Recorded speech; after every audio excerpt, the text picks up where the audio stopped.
सबै साथीहरूलाई आजको सेसनमा स्वागत गर्न चाहन्छु। मेरो स्क्रिन क्लियर छ कि नै भनिदिनु त सबै साथीहरूले। स्क्रिन क्लियर छ कि नै भनिदिनु त।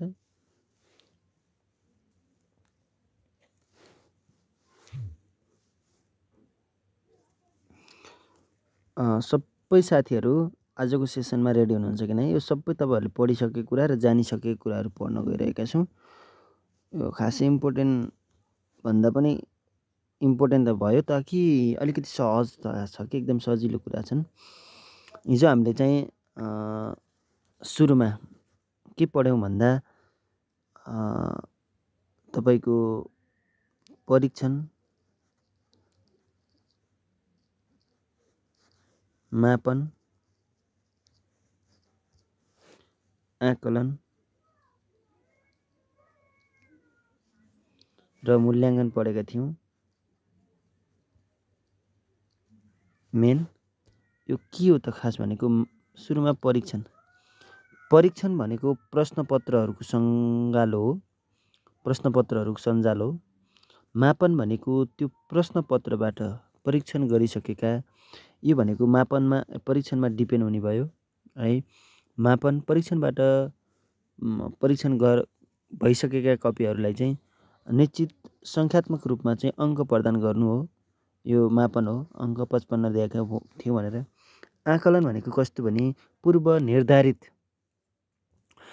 निर्धारित मापदण्डसँग तुलना गर्नु भनेको मतलब शिक्षक लाइसेन्समा 50 आए पास हुन्थ्यो, त्यो मान्छेले 50 ल्यायो भन्ने कुरा मापदण्ड तुलना मात्रै गर्ने हो। मूल्याङ्कन भनेको लेखाजोखा हो। लेखाजोखा भनेको कस्तो भने अब यो पास भयो, फेल भयो, यो ट्यालेन्ट भयो, ट्यालेन्ट भने यसको गुणात्मक र सङ्ख्यात्मक दुवै पक्षहरूको मापन गर्छ यो मूल्याङ्कनले भनेर पढेका थियौँ। मापनलाई 4 प्रकारमा विभाजन गरेका थियौँ। कर्मागत, नामाङ्कन,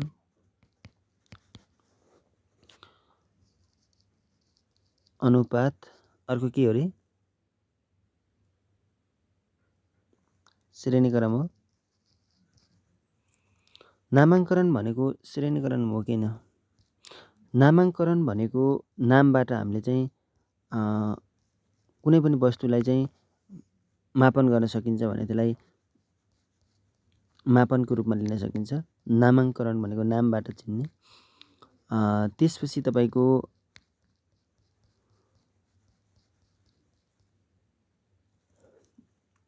अन्तराल के छ अरे? अन्तराल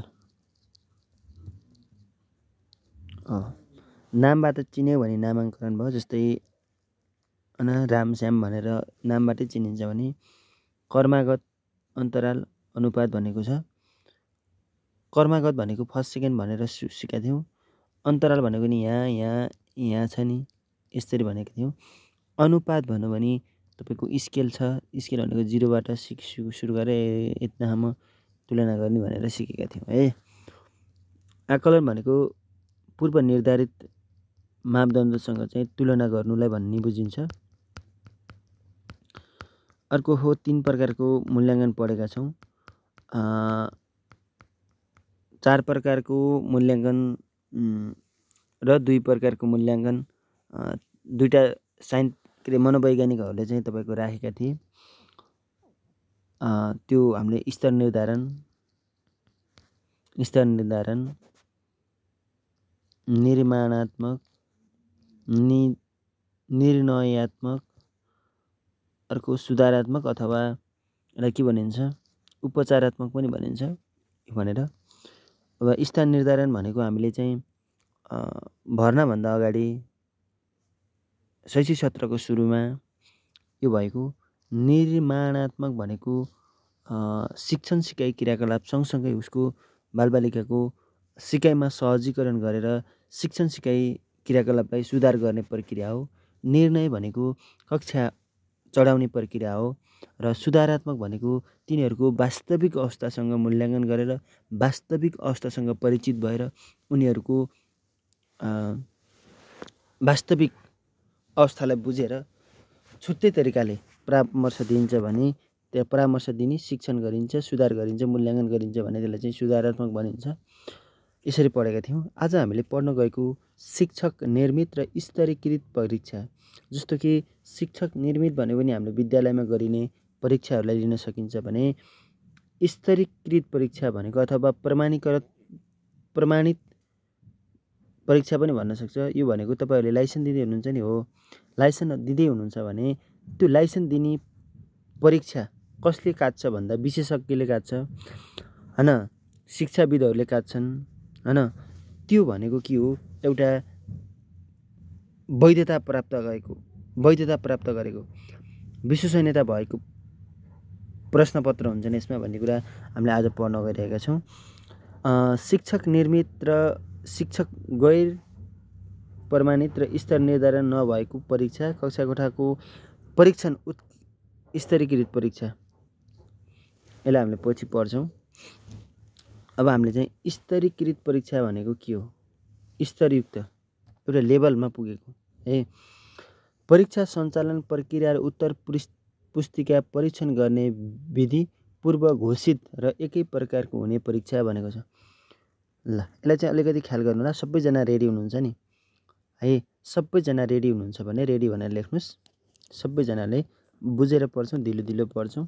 अब कोर्स सकिन्छ लगभग छिटै, अनि त्यसपछि हामी रिपिट गर्छौँ है। सबै साथीहरूलाई रिपिट गर्छौँ, टेन्सनै नगर्नु होला। पढाइ चाहिँ तपाईँले निरन्तरता दिनु, अब अरूमा डिपेन्ड हुने होइन, आफैमा डिपेन्ड हुने हो। तपाईँहरूले ख्याल गर्नुपर्ने कुरा यो के भने स्तरीकृत न स्तरयुक्त भन्छ अथवा स्तरीकृत भन्छ कि यो परीक्षा भनेको कस्तो भने एउटा सबैले जतिले चेक गर्दा पनि एउटै मार्क्स आउँछ। जब तपाईँहरूको लाइसेन्समा तपाईँले 50 ल्याउनु भयो भने 50 जनाले चेक गर्दा पनि 50 आउँछ नि, हो यो स्तरीकृत भयो कि वैधता भयो भन्ने कुरा हुन्छ है। परीक्षा सञ्चालन प्रक्रिया र उत्तर पुस्तिका परीक्षण गर्ने विधि पूर्व घोषित र एकै प्रकारको हुने परीक्षा भनेको छ। वैधता, विश्वसनीयता, वस्तुनिष्ठता र दक्षता स्तरयुक्त परीक्षाका गुणहरू हुन् भनेको छ। वैधता हुन पर्यो, विश्वसनीयता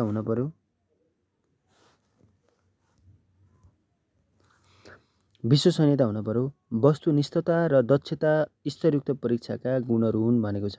सबैले ख्याल गर्नुपर्ने कुरा है, यो सबैले ख्याल गर्नुपर्ने कुरा। मानकको निर्धारण, नतिजाको मानक भनेको के हो, नतिजाको व्याख्या गर्ने आधार हुन्छ। यी कारणहरूले यसलाई यति नम्बर दियो भनेर भन्न सक्ने चाहिँ यसमा आधारहरू हुन्छन् भन्न खोजेको। मानकको निर्धारण, मानक भनेको के छ, नतिजाको व्याख्या गर्ने आधार हुन्छ है। तपाईँहरूले 30 ल्याउनु भयो, यो कारणले तपाईँले 30 ल्याउनु भयो भनेर चाहिँ त्यसको व्याख्या गर्ने आधारहरू छन् भने त्यसलाई चाहिँ के भनिन्छ, स्तरयुक्त परीक्षा भनिन्छ। स्तरयुक्त परीक्षा भनिन्छ, स्तरयुक्त परीक्षा। यसमा भनेको के हो भने तपाईँहरूले ल्याएको नतिजालाई हामीले चाहिँ व्याख्या गर्न सकिन्छ भने स्तरयुक्त हैन परीक्षा भनिन्छ। यो भनेको विशेषज्ञहरूले काट्ने कुरा हो। यसमा चाहिँ तपाईँको वैधता बढी हुन्छ, विश्वसनीयता हुन्छ भनेको मतलब वस्तुगत क्वेसन काट्नुभयो, हामीले वस्तुगत क्वेसनहरूलाई चाहिँ यसमा फोकस गर्छ भनेको मतलब कस्तो हो भने तपाईँहरूले वस्तुगत हामीले दिने अहिले त 50 वस्तुगत हो, 50 मा 50, 100 मा 100 ल्याउन सक्नुहुन्छ हो। यो मतलब जतिजना शिक्षकले जतिवटा मेसिनले चेक गर्दा तपाईँको जति अङ्क आएको छ त्यति आउँछ नि, हो। तर विषयगत भनेको लेख्नेमा त्यस्तो हुन्छ र हुँदैन।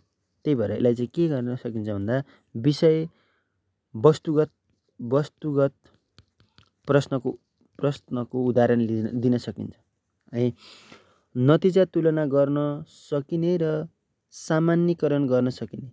सामान्यीकरण भनेको जस्तो कि त्यसको एनालाइसिस गर्न सकिने, यो कारणले यस्तो भयो भनेर भन्न सकिन्छ भन्ने कुरा छ। विषयगत वैधताको कमी एकदमै ठिक छ। वस्तुगत त एकदमै 100% भयो यसमा, तर विषयगत हुने भयो र भएन। किनभने तपाईँले नेपालको बारेमा लेख भनेर एक प्याराग्राफ लेख्नुभयो, यसलाई कति अङ्क दिने भनेर निश्चित अङ्क त जति दिन नि पाओ शिक्षकले, तर यो भएन। यसमा चाहिँ के हुन्छ, वस्तुगतमा चाहिँ स्तरयुक्त परीक्षा हुन्छ, तर विषयगतमा चाहिँ हुँदैन भन्ने कुरा तपाईँले जान्नु होला। विशेषज्ञले निर्माण गरेका प्रश्नहरू समावेश यसको उदाहरणको रूपमा साट, जिमाट, जिआरई, बिनेको बुद्धिमत्ता परीक्षण, कुडरको रुचि परीक्षण। कुडरहरूले चाहिँ यो प्रश्नपत्रहरूको चाहिँ तपाईँको परीक्षण गर्ने विधिहरू निकालेका थिए हो। उनीहरूको विधिहरू पनि यस स्तरयुक्त परीक्षामा समावेश भएका छन्। भनेको मतलब कस्तो भने यसमा चाहिँ वस्तुगत हुन पर्यो,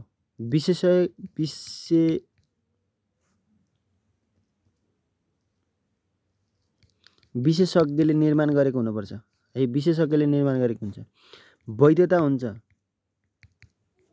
वस्तुगत प्रश्नहरू यसमा अन्तर्गत पर्छन्, टिक लगाउने है, यो कुरा ख्याल गर्नु होला। अरू राष्ट्रिय वा प्रदेश स्तरका परीक्षाहरू भनेको छ प्रश्नपत्र निर्माण र परीक्षणमा एकरूपता है। यो निर्माणमा एकरूपता तपाईँको 50 जनाले क्वेसन काटे पनि 50 जनाले तपाईँको प्रश्नपत्र चेक गरे पनि के हुन्छ भन्दा यसको रिजल्ट एउटै आउँछ है। त्यो कुरा ख्याल गर्नु होला। अब हामीले चाहिँ शिक्षक निर्मित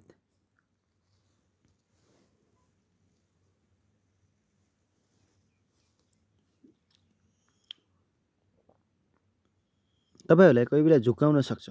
शिक्षक निर्मित भनेको बुझ्नुभयो, तर गैर प्रमाणिक परीक्षण भनेको बुझ्नु भएन।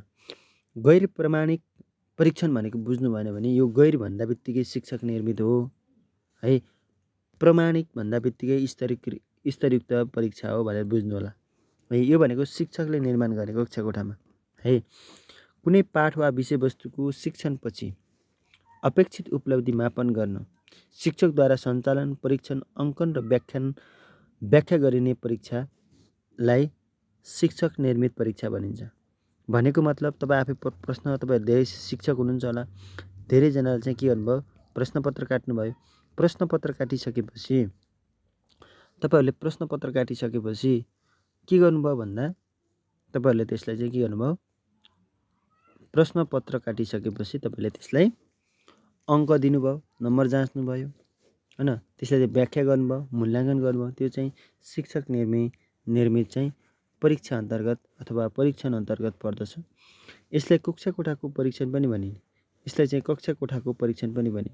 यो वैधता हुँदैन, विश्वसनीयता हुँदैन। तपाईको शिक्षकले निर्माण गर्ने हो। तपाईको स्तरयुक्त परीक्षा चाहिँ कसले, विषय विशेषज्ञले। त्यो कुरा बुझ्नु होला है। मानक निर्धारण नहुने, त्यसलाई व्याख्या गर्न नसकिने है। कक्षाका विद्यार्थी बीच उपलब्धिको तुलना गरिने भनेको मतलब यसमा देशव्यापी भएन कि एउटा कक्षा कोठामा मात्रै भयो है। कक्षा कोठाका विद्यार्थीहरू बीच उपलब्धिको तुलना भनेको छ।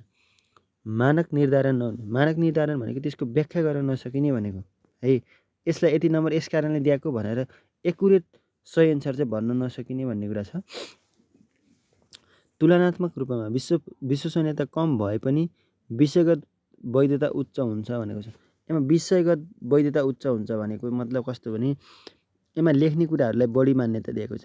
लेख्ने कुराहरू उमा चाहिँ टिक लगाउने क्वेसनहरूलाई हैन, गोलो लगाउने। तर यसमा चाहिँ विषयगत वैधता चाहिँ उच्च हुन्छ भन्ने कुरा राखेको छ। यसलाई अलिकति ख्याल गर्ने कुरा है।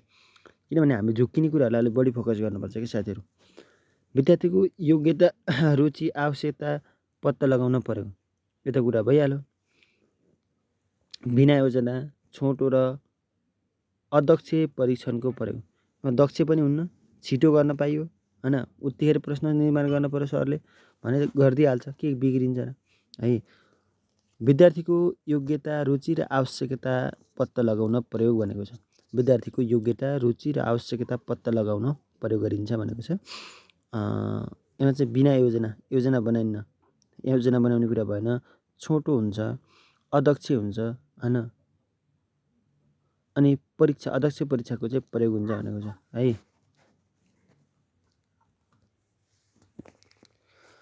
यसरी हामीले बुझ्न सक्छौँ कि अब समग्रमा बुझ्नु भनेको विश्वसनीयता, वैधता भएको चाहिँ स्तरयुक्त परीक्षा है। विश्वसनीयता नभएको वैधता नभएको छोटो समयमा गरिने अदक्षले निर्माण गरिने उता चाहिँ तपाईँको दक्षले अनि विशेषज्ञले त्यो निर्माण गर्नुहुन्छ भने यता चाहिँ कसले गर्छ भन्दा शिक्षकले गर्छन् भन्ने कुरा सम्झिनु होला है।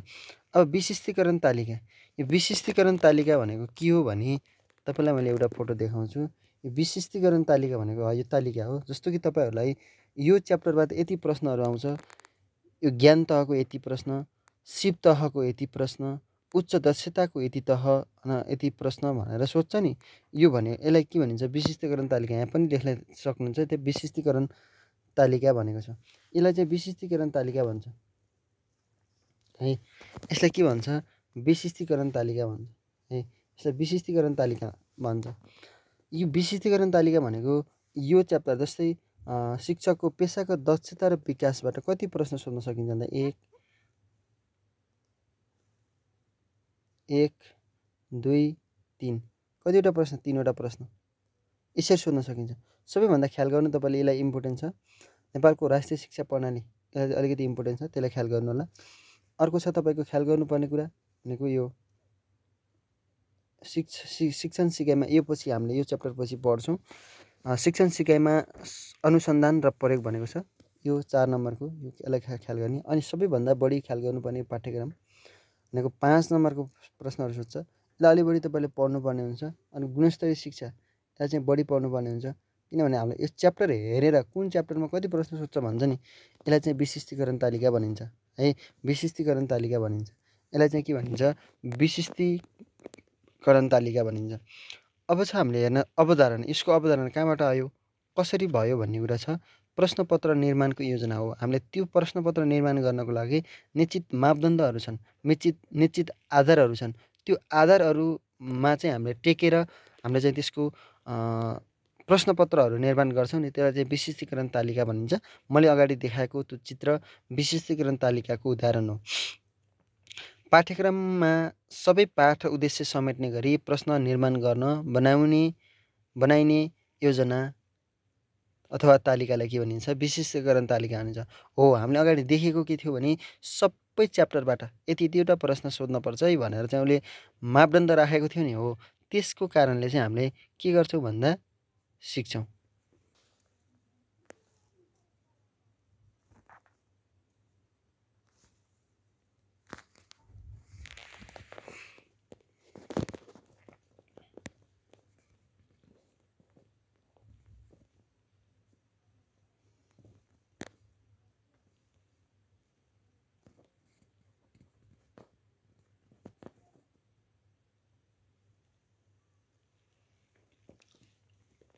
ल, भनेको मतलब कस्तो हो भने तपाईँहरूलाई चाहिँ यसमा प्रश्न कति सोध्ने, किन सोध्ने, कहाँबाट सोध्ने, कुन तहका प्रश्न सोध्ने। कुन तह भनेको मैले अगाडि तपाईँलाई देखाएको थिएँ नि, ज्ञान, बोध, प्रयोग र उच्च दक्षताको हो। 4 प्रकारको प्रश्न सोध्ने हो।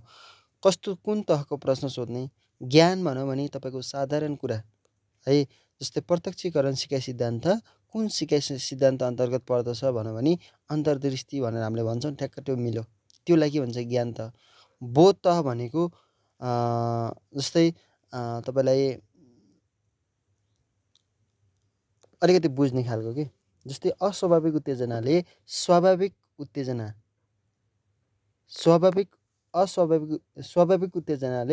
अस्वाभाविक उत्तेजनासँग समन्वय गरेर सिकाइलाई चाहिँ सिकाइ सिक्ने प्रक्रियालाई के भनिन्छ भनौँ भने कुन सिकाइ सिद्धान्त अन्तर्गत छ भनौँ भने चाहिँ जस्तै शास्त्रीय भयो, अलिकति बुझ्नुपर्ने अलिकति घुमाउरो कुरा छ नि, त्यसलाई चाहिँ बोध तह भनिन्छ। अर्को प्रयोग भन्ने कुरा चाहिँ अलिकति अझ बढी प्रयोग सम्बन्धी कुरा हुन्छन् र उच्च दक्षता भनेको एकदमै धेरै हाई लेभलको प्रश्नहरू हुन्छन्, त्यसरी सम्झिनु होला है।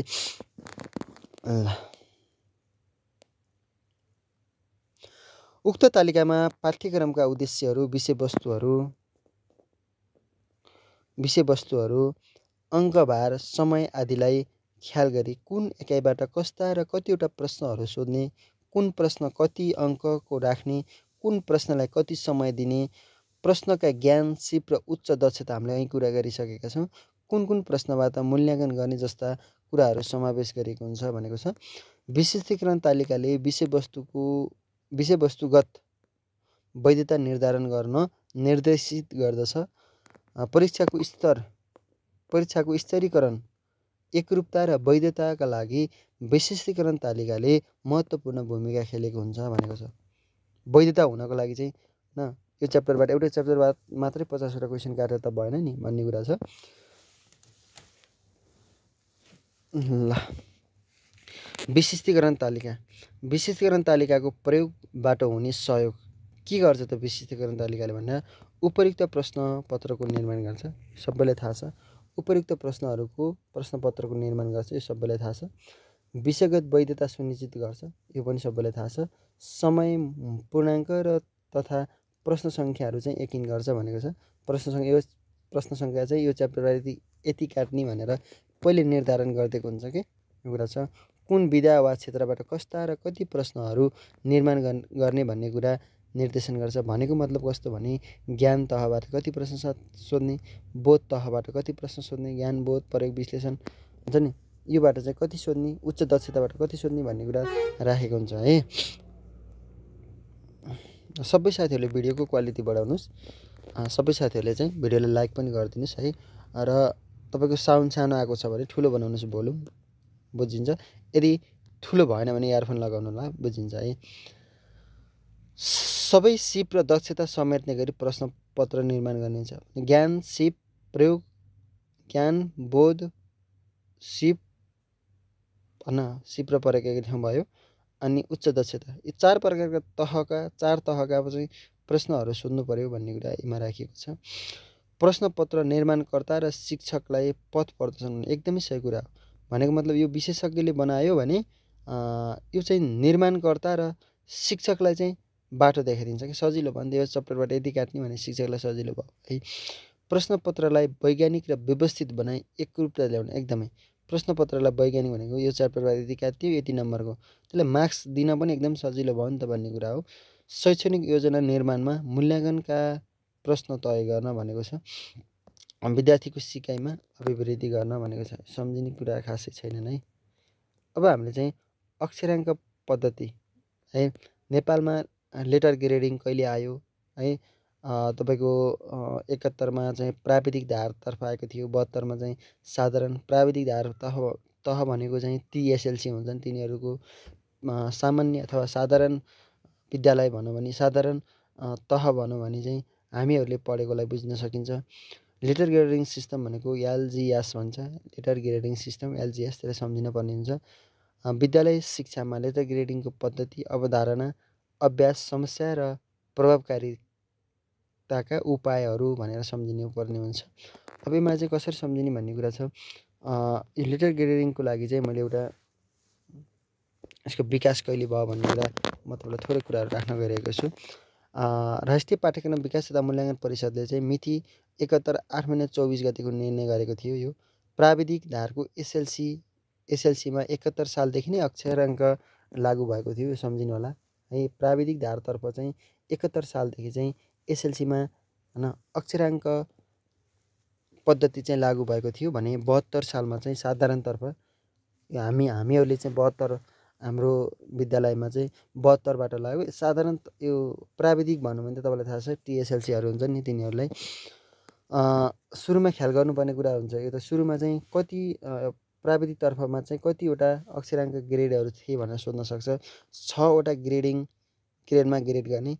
सी वा तल्लो ग्रेड प्राप्त गरेका विद्यार्थीहरूले कुनै पनि विषयमा पुनः मूल्याङ्कन गराउन चाहेमा परीक्षाफल प्रकाशन भएको 1 वर्षभित्र मूल वा पूरक परीक्षामा सहभागी हुन पाउने भनेको छ।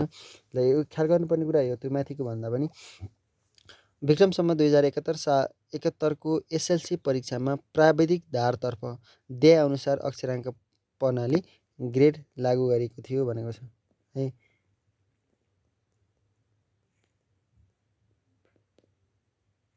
देखाएको भनेको यो हो, यो लागू गरेको थियो सुरुमा चाहिँ 6वटा 1 2 3 4 5 यो 71 सालको हो। 2071 सालको प्राविधिक धारतर्फको कुरा गर्दैछु मैले। प्राविधिक धारतर्फमा चाहिँ 6वटा ग्रेडहरू चाहिँ निर्धारण गरेको थियो 2071 सालमा। यो सम्झिनु होला।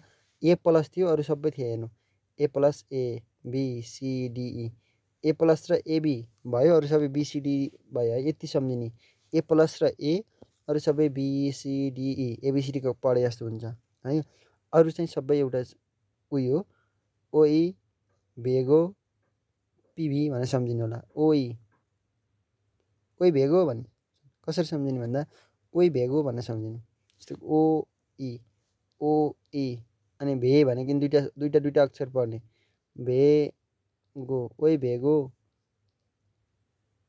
पिभी भनेर सम्झिनु ओई भेगो पिभी भनेर ओ भनेको आउटस्ट्यान्डिङ ई भनेको एक्सिलेन्ट भिई भनेको भेरी गुड जिओ भनेको गुड पी भनेको पुवर भी भनेको भेरी पुवर है यसरी सम्झिनु होला यसमा चाहिँ ए प्लस यो 71 सालको कुरा गर्दैछु मैले यो प्राविधिक धारातर्फ चाहिँ 6वटा ग्रेडहरू राखिएको थियो त्यो कुरा सम्झिनु होला अब हामीले चाहिँ थोरै कुरा यो पढ्छौँ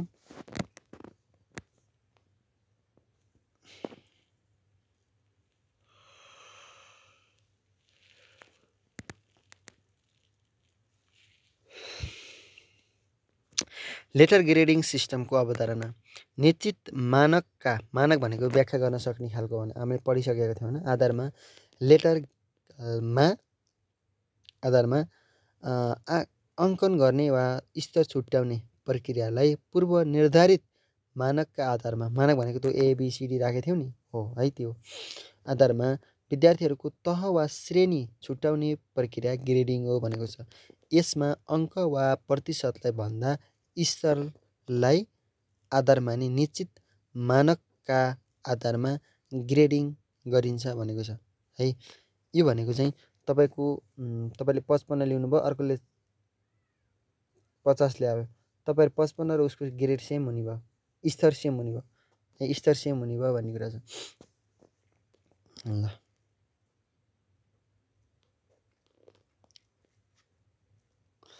नेपालमा पनि लेटर ग्रेडिङ पद्धतिको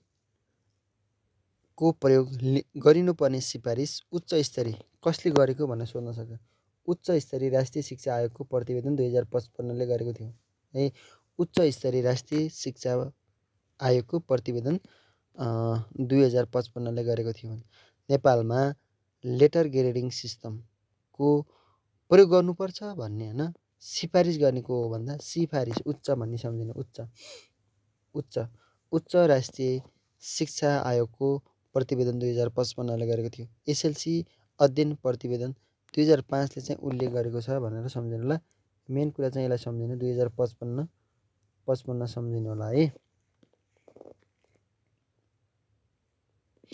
राष्ट्रिय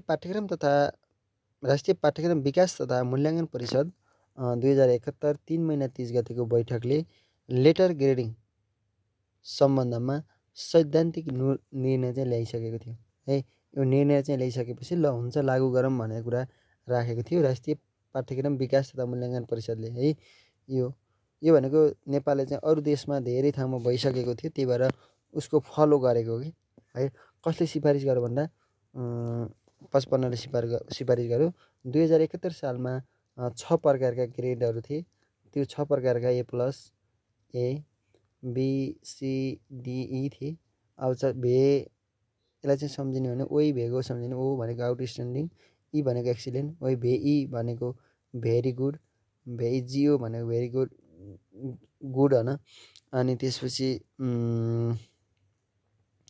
अनि पिओ सम्झिनु होला पी भनेको पुवर होइन पिभी सम्झिनु होला पिभी लास्टमा पिभी भनेको भेरी पुवर भनेर सम्झिनु होला यति कुरा छ है यति कुरा छ यो पोइन्टहरू हामीले हेरिसक्यौँ है ए प्लस आउनु भनेको सबै अरू उयो हुन् तपाईँले अरू सबै उयो हुन् त्यहाँ तर यहाँ अङ्क चाहिँ फरक छ हामीले चाहिँ 70 देखि ओसी अनि 60 देखि 70 यसरी पढ्थ्यौँ नि यो अलिकति फरक परेको छ कसरी 90 देखि 100 ठिक छ ओसी देखि यो 90 नगर्ने 89 सम्म है 89 60 देखि 79 एक घटाउने हो कि एक घटाउने तर यो इम्पोर्टेन्ट छैन है आइएमपी छैन धेरै है सम्झिनु अब कसरी सम्झिनु 90 मा 1 घटाउनुहोस् ओसी मा 1 घटाउनुहोस् अनि 60 मा 1 घटाउनुहोस् 40 मा 1 घटाउनुहोस् भन्ने कुरा छ 25 भन्दा तल है 25 भन्दा तल अब यसलाई कसरी सम्झिनु भन्दा 40 मा 20 जोड्नुहोस् साथी, 60 मा 20 जोड्नुहोस् ओसी, ओसी मा 10 जोड्नुहोस् 90।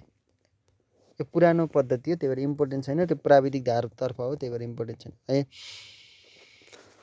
विद्यालय शिक्षामा अक्षराङ्क पद्धति कार्यान्वयन भनेको छ।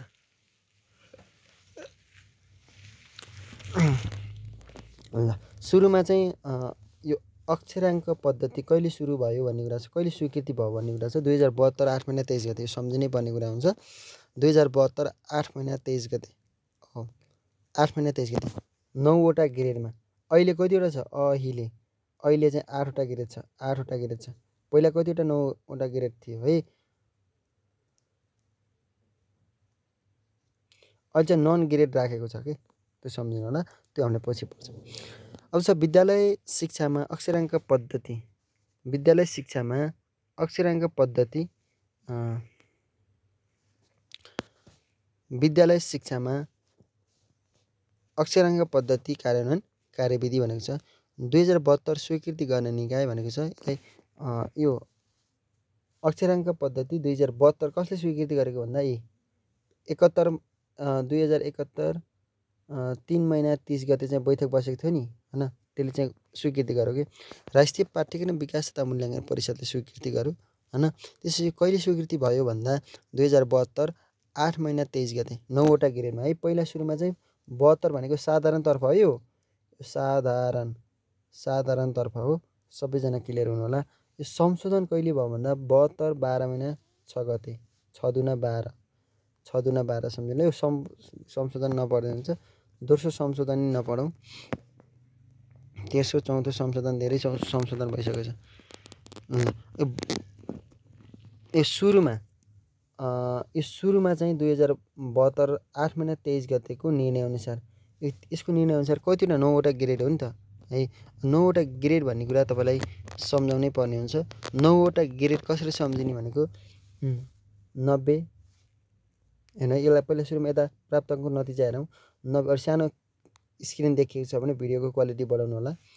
तपाईँको 90 भन्दा माथि 100 सम्म, ओसी देखि 90, 70 देखि ओसी हैन, 70 देखि ओसीको बिचमा हैन। त्यसपछि 60 देखि 70, 50 देखि 60, सजिलो छ। ओसी यहाँ आयो, 70 यहाँ आयो, 50 यहाँ आयो, 60 यहाँ आयो, 40 यहाँ आयो। अब यहाँदेखि त अलिकति ख्याल गर्नुपर्ने हुन्छ। यो भनेको अलिक पुरानो सिस्टम हो, नआउन पनि सक्छ है, यस्तो हो। 20 र सोभन्दा माथि 40, 40 त यहाँ आइसक्यो। अब 20 पनि यहाँ आयो है। अब 20 भन्दा तल भयो भने नन ग्रेड, बल्ल नन ग्रेड राखेको त, तर आजभोलि यहीँबाट राखेको छ है, यहीँबाट राखेको छ। अब सम्झिने तरिका म सिकाउँछु। यो त सबैलाई थाहा छ, A + A, B + B, C + C, DEN, यो त सम्झिने होला। यो न्यान भनेको नन ग्रेड हो। अब यहाँ सुरुमा चाहिँ ओइ भेगो भन्ने सम्झिनु, ओइ भेगो, यो सम्झिनु होला। ओइ भेगो भनेको ओइ भेगो भनेर सम्झिनु। पहिला 4वटा सम्झिहाल्छौँ हामीले। ओइ भेगो भनेको, ओ भनेको आउटस्ट्यान्डिङ, ओइ भनेको छ एक्सिलेन्ट है। त्यसपछि भिई भनेको छ भेरी गुड, अनि ओइ भेई भनेको छ भेरी गुड। जिओ भनेको फेरि गुड मात्रै है, गुड मात्रै, भेरी गुड भनेको भिई, जिओ भनेको गुड भएर सम्झिनु होला। अब एभरेज छ नि, एभरेज भनेको अब एएबी सम्झिने, एएबी, ए भनेको एभरेज, एबभ एभरेज, त्यसपछि एभरेज, बिलो एभरेज, अनि इन्सफिसियन्ट नन ग्रेड, सम्झिनु होला। यताको सिकाउनु त तपाईँलाई खासै सिकाउन पर्दैन होला मलाई जस्तो लाग्छ। कसरी सम्झिने भन्दा 40 मा 4 घटाउनुहोस् 36, 36 मा 4 घटाउनुहोस् 32, 32 मा 4 घटाउनुहोस् 32 मा 4 घटाउँदा कति हुन्छ? 28, 28 मा 4 घटाउनुहोस् 24। यस्तै गरेर गराउने हो सबैमा।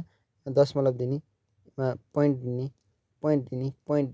दिने, त्यसरी गर्न सकिन्छ। यो लगातार जसरी आउँछ त्यसरी आउन सकिन्छ।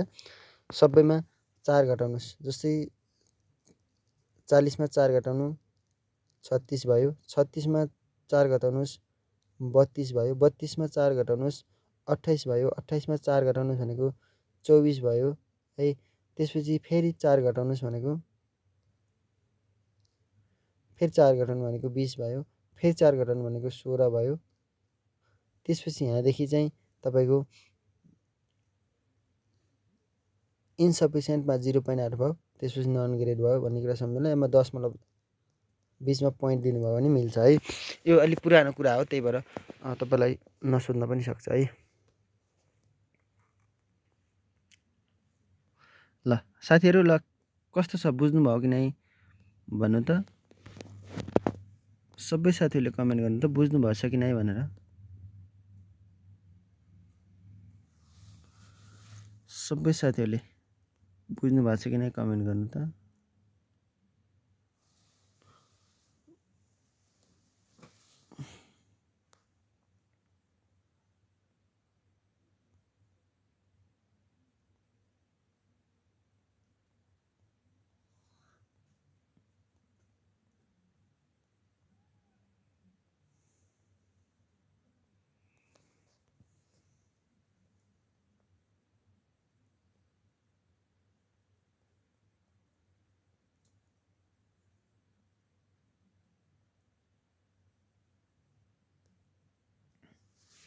हामीले थप केही परिभाषा तथा कुराहरू हामी पढ्न गइरहेका छौँ।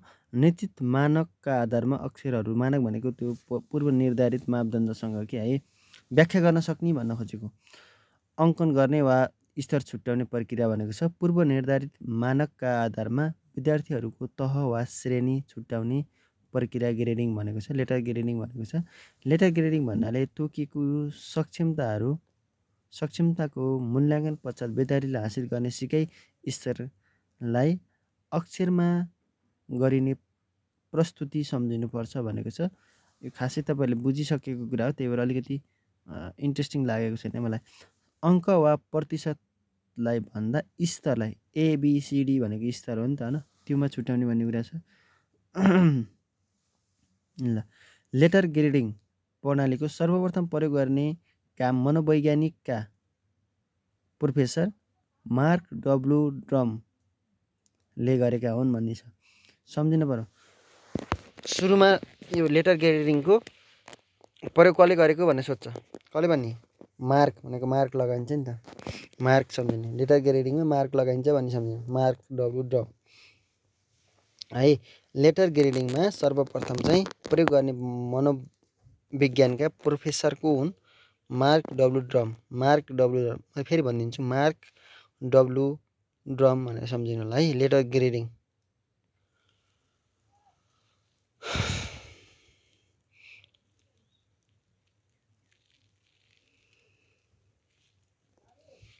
पहिलो प्रयोग सर्वप्रथम चाहिँ LA युनिभर्सिटीले सन् 1785 मा गरेको थियो। विलियम फ्रान्सिसले यसलाई विकसित गरी सन् 1792 मा बेलायतको क्याम्ब्रिज विश्वविद्यालयले चाहिँ यस सर्वप्रथम प्रयोग गरेको रहेछ भन्ने कुरा सम्झिनु। व्यवस्थित रूपमा चाहिँ प्रयोग गरेको छ।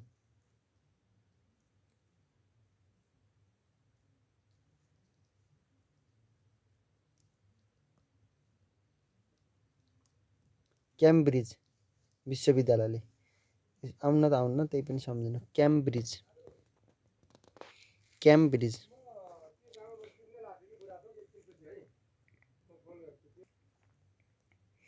सबभन्दा नेपालको विकासक्रम आउन सक्छ, तर अरूको आउँदैन है।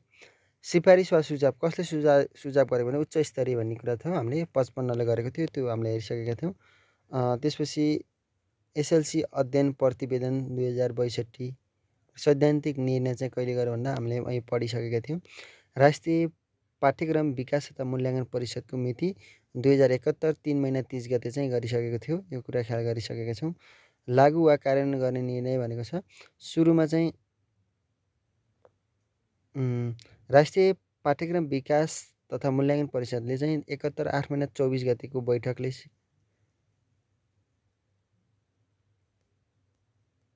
23 हुनुपर्छ है यसमा।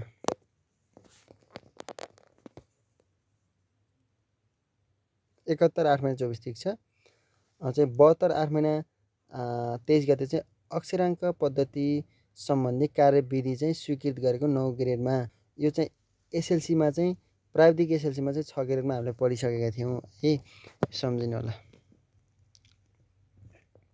ल कहिले कहिले 72मा एसएलसीमा साधारण एसएलसीमा, 73मा 11मा, 74मा 8 र 12मा, यसो सम्झिनु है, 74मा 8 र 12मा। अनि एकदम सम्झिनु पर्ने कुरा यो आयो, मिति पनि सम्झिने है यसलाई त, यसलाई मिति पनि सम्झिनु, किन भन्दा यो सम्भावना बोकेको प्रश्न हो कि हो।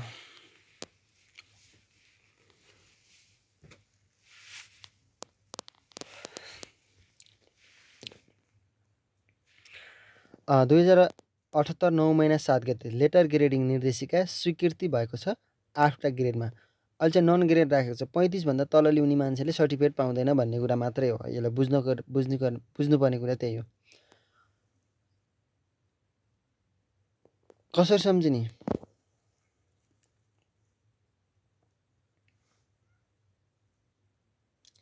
कसरी सम्झिने? 7 8 9 2078 9 महिना 7 गते, 9 महिना 7 गते। यो कहिले लेटर ग्रेडिङ निर्देशिका चाहिँ स्वीकृति भएको 8वटा ग्रेडमा भनेर सम्झिनु है।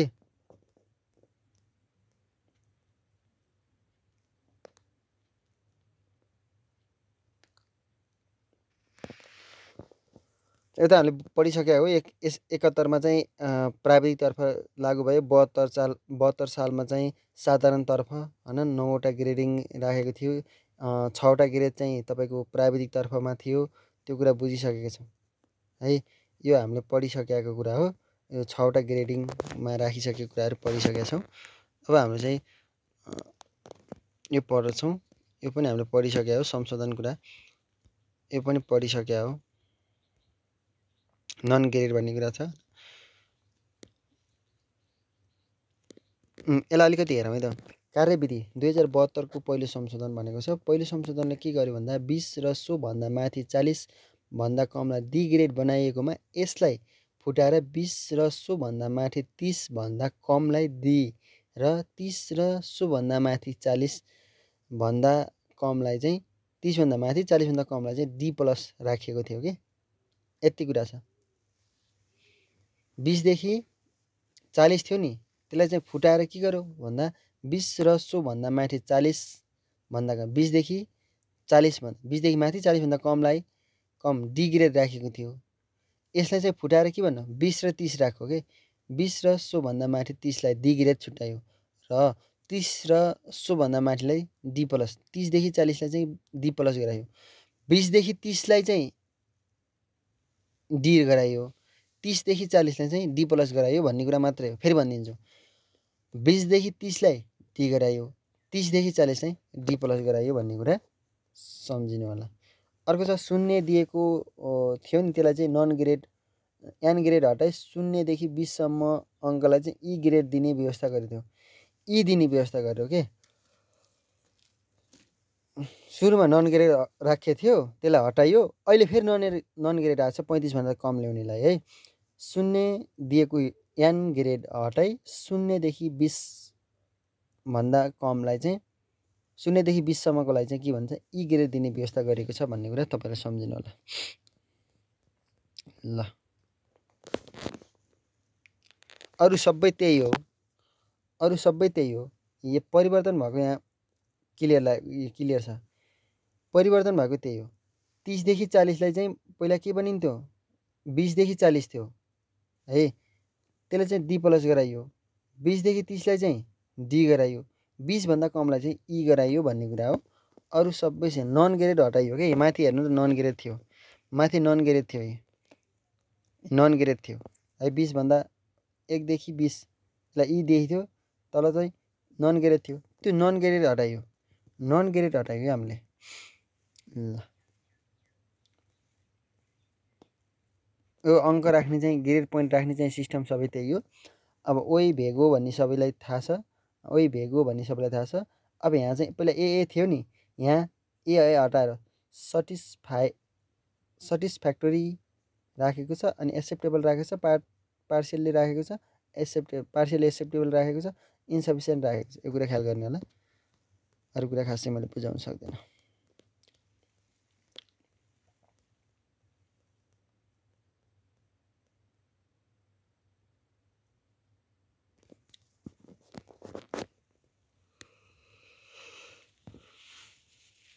दोस्रो संशोधनले के गर्यो? खासै यस्ता आउँदैनन् है साथीहरू, मलाई थाहा छ।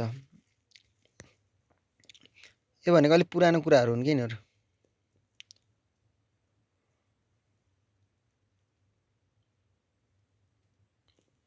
दोस्रो संशोधनले के गर्यो भने कक्षा 11 मा शैक्षिक सत्र 73-74 देखि अक्षराङ्क लागू गर्यो। कक्षा 74 देखि चाहिँ तपाईको 8 र 12 मा लागू भएको कुरा छ।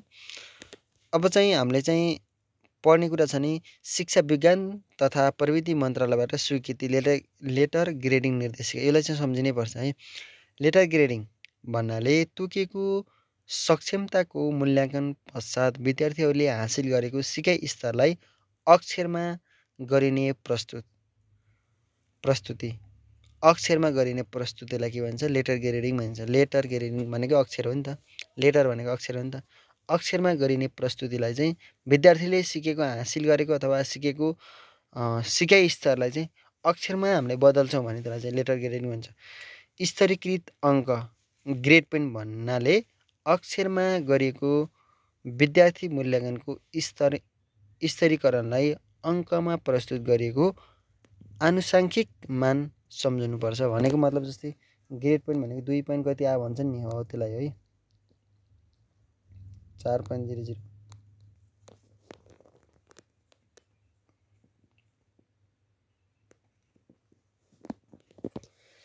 लेटर ग्रेडिङ निर्देशिका 2078 9 महिना 7 गते हो।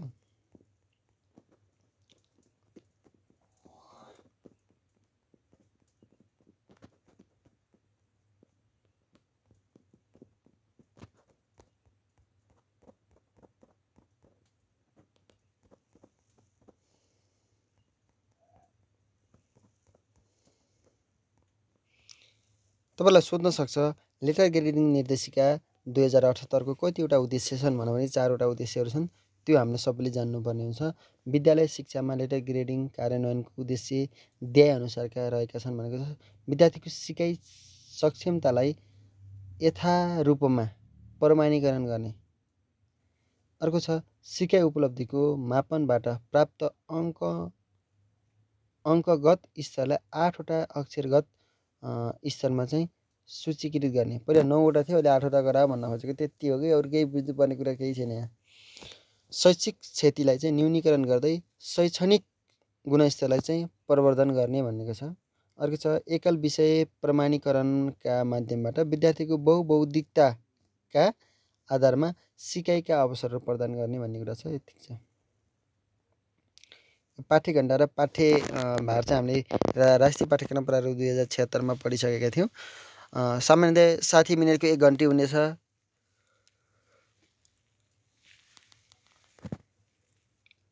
विद्यालयले वार्षिक कार्यघण्टा नघट्ने गरी समय व्यवस्थापन गर्न सक्नुहुन्छ। भनेको मतलब 45 मिनेट पनि राख्न पायो विद्यालयले, तर त्यो वार्षिक कार्यघण्टा चाहिँ घट्न भएन है। वार्षिक कार्यघण्टा घट्न भएन भन्ने कुरा छ।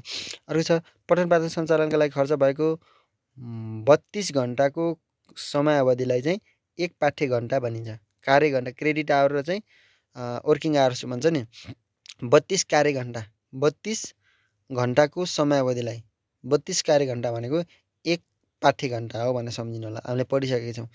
निर्माणात्मक मूल्याङ्कनका लागि लिइने परीक्षामा सहभागी हुन विद्यालय खुलेको वा पठन भएको कुल दिनको 75% चाहिँ हाजिरी हुनुपर्ने व्यवस्था छ भन्ने कुरा सम्झनु। 75% चाहिँ हाजिरी हुनैपर्छ है साथीहरू भन्ने कुरा छ है। यो कुरा तपाईँहरूले चाहिँ अहिलेको यसलाई चाहिँ सम्झिनै पर्छ है साथीहरू। यसलाई चाहिँ सम्झिनै पर्छ। किन भन्दा अहिलेको शिक्षकले अक्षराङ्क निर्देशिका 2078 को कुरा हो नि त यो है। यसलाई चाहिँ सम्झिन पर्यो। यो सबै उयो हो। यसलाई चाहिँ सम्झिनै पर्छ साथीहरू। यो आउने सम्भावना बोक्छ त्योभन्दा अगाडिको कुरा अगाडि भन्दा है। यसलाई चाहिँ कसरी सम्झाउने भन्ने कुरा।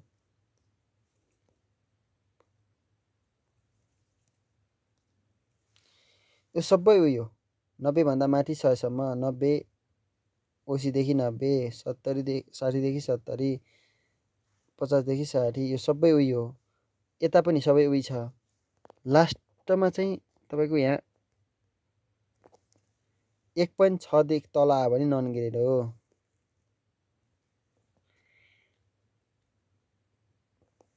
1.6 आयो भने नन ग्रेड, 1.6 देखि तल आयो भने सर्टिफिकेट प्राप्त गर्न सक्दैन है। त्यसले यो कुरा बुझ्नु होला। 3500 भन्दा माथि 40 भन्दा कम भनेको छ नि, यो 35 आयो भने पास भयो सबै विषयमा। 35 भन्दा तल आयो भने चाहिँ त्यसले के गर्छ, नन ग्रेड प्राप्त गर्छ कि। ल अब चाहिँ हामीले सम्झिनु पर्ने कुरा यो त भयो। यो त तपाईँले अलिक क्लियर छैन के साथीहरू? स्तरीकृत परीक्षा भनेको 4 त्यसमा चाहिँ 4 घटाउने हो। 40 मा 4 घटाउनु 36 हुन्छ, 36 मा 4 घटाउनु 32 हुन्छ, बिचमा पोइन्ट राखिदिनु। 32 मा 4 घटाउनु 28 हुन्छ, 28 मा 4 घटाउनु 24 हुन्छ, त्यस 24 मा 4 घटाउनु 20 हुन्छ, 20 मा 4 घटाउनु 16 हुन्छ। पोइन्ट मात्रै राखिदिनु। 16 भन्दा तल चाहिँ नन ग्रेड सम्झिनु हैन। अरु सबै उही हो, अरु सबै हो। A B + B C + C अनि D छ। D प्लस छैन है, D छ। D पछि 81 नन ग्रेड छ, D प्लस छैन है अहिले, त्यो सम्झिनु होला। अझ चाहिँ नाम सम्झिनु पर्यो। ओइ भेगो भन्ने त थाहा छ तपाईलाई, ओइ ओइ भेगो, ओइ भेगो, SAA सा सम्झिनु। ओइ भेगो सा, ओइ भेगो सा सम्झिनु एमा है। ओइ भेगो सा भने सा भनेको सटिस्फ्याक्ट्री हैन। अनि ए भनेको एक्सेप्टेबल। यो यास ए दुईटा छन् नि ए, त्यही भएर यो एउटा ए याससँग लगाइदिने, एउटा ए भनेको एक्सेप्टेबलमा लगाइदिने। अनि बिहान सम्झिने, बिहान सम्झिने, बिहान। बी भनेको बेसिक भइहाल्यो। नन ग्रेड भन्ने त सबैलाई थाहा छ लास्टमा है। यसरी सम्झिनु होला। यो चाहिँ मैले तपाईलाई फोटोको नोट पठाइदिइसकेको छु सबैलाई। फोटोको नोट एकदमै इम्पोर्टेन्ट कुरा छ, त्यो ख्याल गर्नु होला है। फोटोको नोट एकदमै इम्पोर्टेन्ट कुरा छ, त्यो ख्याल गर्नु होला।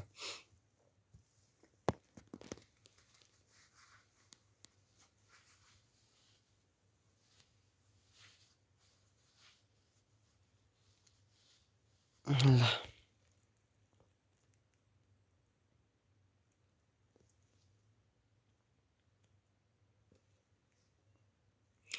लेटर ग्रेडिङ निर्देशिका 2078। लेटर ग्रेडिङको कार्यान्वयन विधि तथा ग्रेड वृद्धि परीक्षा भनेको छ। यो चाहिँ सबैले पढ्न पर्छ जस्तो मलाई लाग्दैन, स्क्रिनसट गर्नु होला। सैद्धान्तिक र आन्तरिकको छुट्टै छुट्टै अङ्क दिने भन्ने कुरा छ। यो खासै मैले पढिनँ।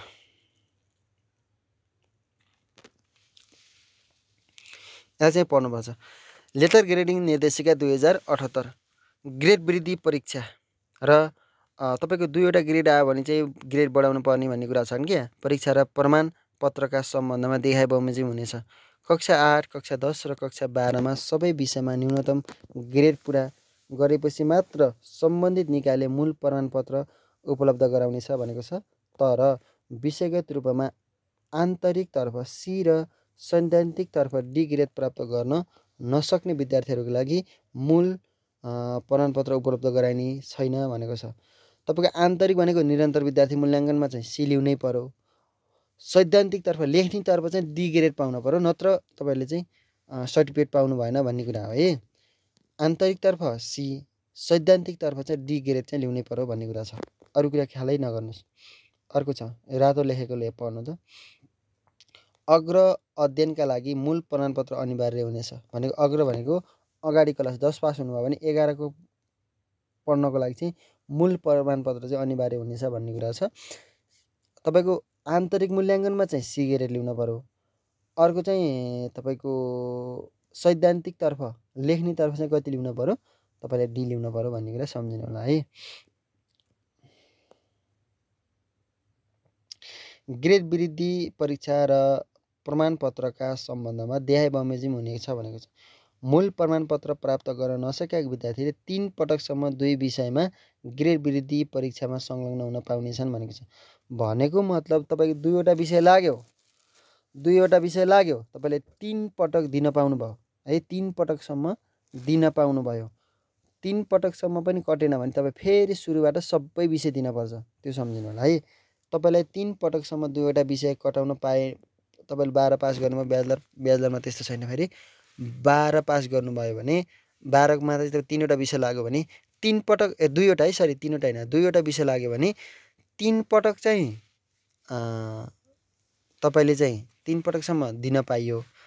तर 3 पटकभन्दा बढी लाग्यो भने सबै, अब 3वटा विषय लाग्यो भने सबै सुरुबाटै सुरु पढ्ने है।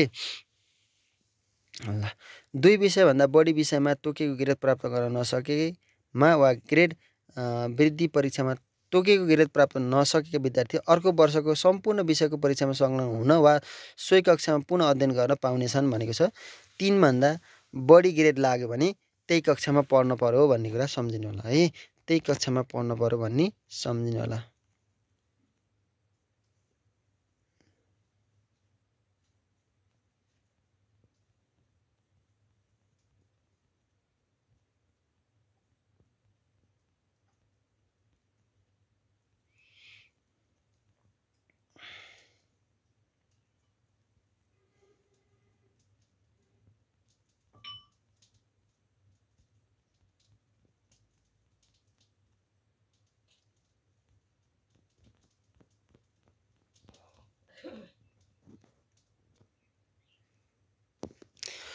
तपाईँले यहाँसम्म जान्नुपर्ने कुरा के छ भन्दा सुरुमा 71 सालमाबाट चाहिँ तपाईँको अक्षराङ्क पद्धति लागू भएको थियो। प्राविधिक धारतर्फ 72 सालमा चाहिँ तपाईँको साधारणतर्फ लाग्यो। 73 सालमा 11मा, 74 सालमा चाहिँ 8 र 12मा लागू भएको थियो। त्यो कुरा सम्झ्यौँ। 71मा लागू हुँदा 6वटा ग्रेडमा तपाईँको अक्षराङ्क निर्धारण गरिएको थियो भने पछि तपाईँको 9वटा, हाम्रो साधारणतर्फ 72 सालमा चाहिँ 9वटा ग्रेडहरू त्यो पद्धतिहरू चाहिँ लागू गरेको थियो। त्यो कुरा सम्झिनु होला। र 72 पछि अहिले शिक्षक के अरे अक्षराङ्क निर्देशिका आइसकेपछि तपाईँले अहिले 8वटा ग्रेडहरू चाहिँ निर्धारण गरिएको छ, जसमध्ये चाहिँ 35 भन्दा कम ल्याउनेलाई चाहिँ नन ग्रेडको दर्जामा राखेको छ। त्यो सम्झिनुपर्ने हुन्छ। नन ग्रेडको दर्जामा राखिएको छ 35 भन्दा कम ल्याउनेलाई। तपाईँ एसएलसी अथवा +2 12मा अथवा 8 कक्षामा तपाईँले 2वटा विषय लाग्यो भने 3 वर्षसम्म अथवा 3 पटकसम्म चाहिँ तपाईँहरूलाई पूरक परीक्षामा समावेश हुन पाउने व्यवस्था गरेको छ भने 2 विषयभन्दा बढी 3वटा विषय लागिसक्यो भने तपाईँले चाहिँ सोही अर्को वर्ष चाहिँ अथवा त्यो लागेको वर्षमा सोही कक्षामा चाहिँ भर्ना भएर पढ्ने चाहिँ व्यवस्था गरेको छ। अब तपाईँहरूलाई चाहिँ परीक्षा र मूल्याङ्कनका साधन र तिनका तरिकाहरू भनेको छ। यो सबैलाई थाहा भएको कुरा हो। खासै मैले बरु अगाडिको च्याप्टरहरू बढी पढाउँला। यसलाई चाहिँ अलिकति बढी छिटो पढिदिन्छु, किन भन्दा यो सबैले बुझिसकेको छ, मलाई थाहा छ। परीक्षा किसिम र साधन। परीक्षा के भने सबभन्दा एउटा मौखिक परीक्षा हुन्छ, एउटा लिखित परीक्षा हुन्छ, एउटा प्रयोगात्मक परीक्षा हुन्छ। अब लिखित परीक्षा पनि 2 प्रकार हुन्छ, एउटा विषयगत र एउटा वस्तुगत। वस्तुगत भनेको टिक लगाउने, ठिक बेठिक भयो, खाली ठाउँ भर्ने, 4 प्रकारको हुन्छ यो हैन। विषयगत भन्यो भने चाहिँ यो छोटो प्रश्न र निबन्धात्मक प्रश्न भयो। अब निबन्धात्मक प्रश्न पनि 4-5 प्रकारको छ। वर्णनात्मक, तुलनात्मक, सारांश लेख्ने, राय व्यक्त गर्ने, स्वतन्त्र भन्ने कुरा भयो, स्वतन्त्र अभिव्यक्ति भयो। अब वस्तुगत परीक्षा पनि कति छन्?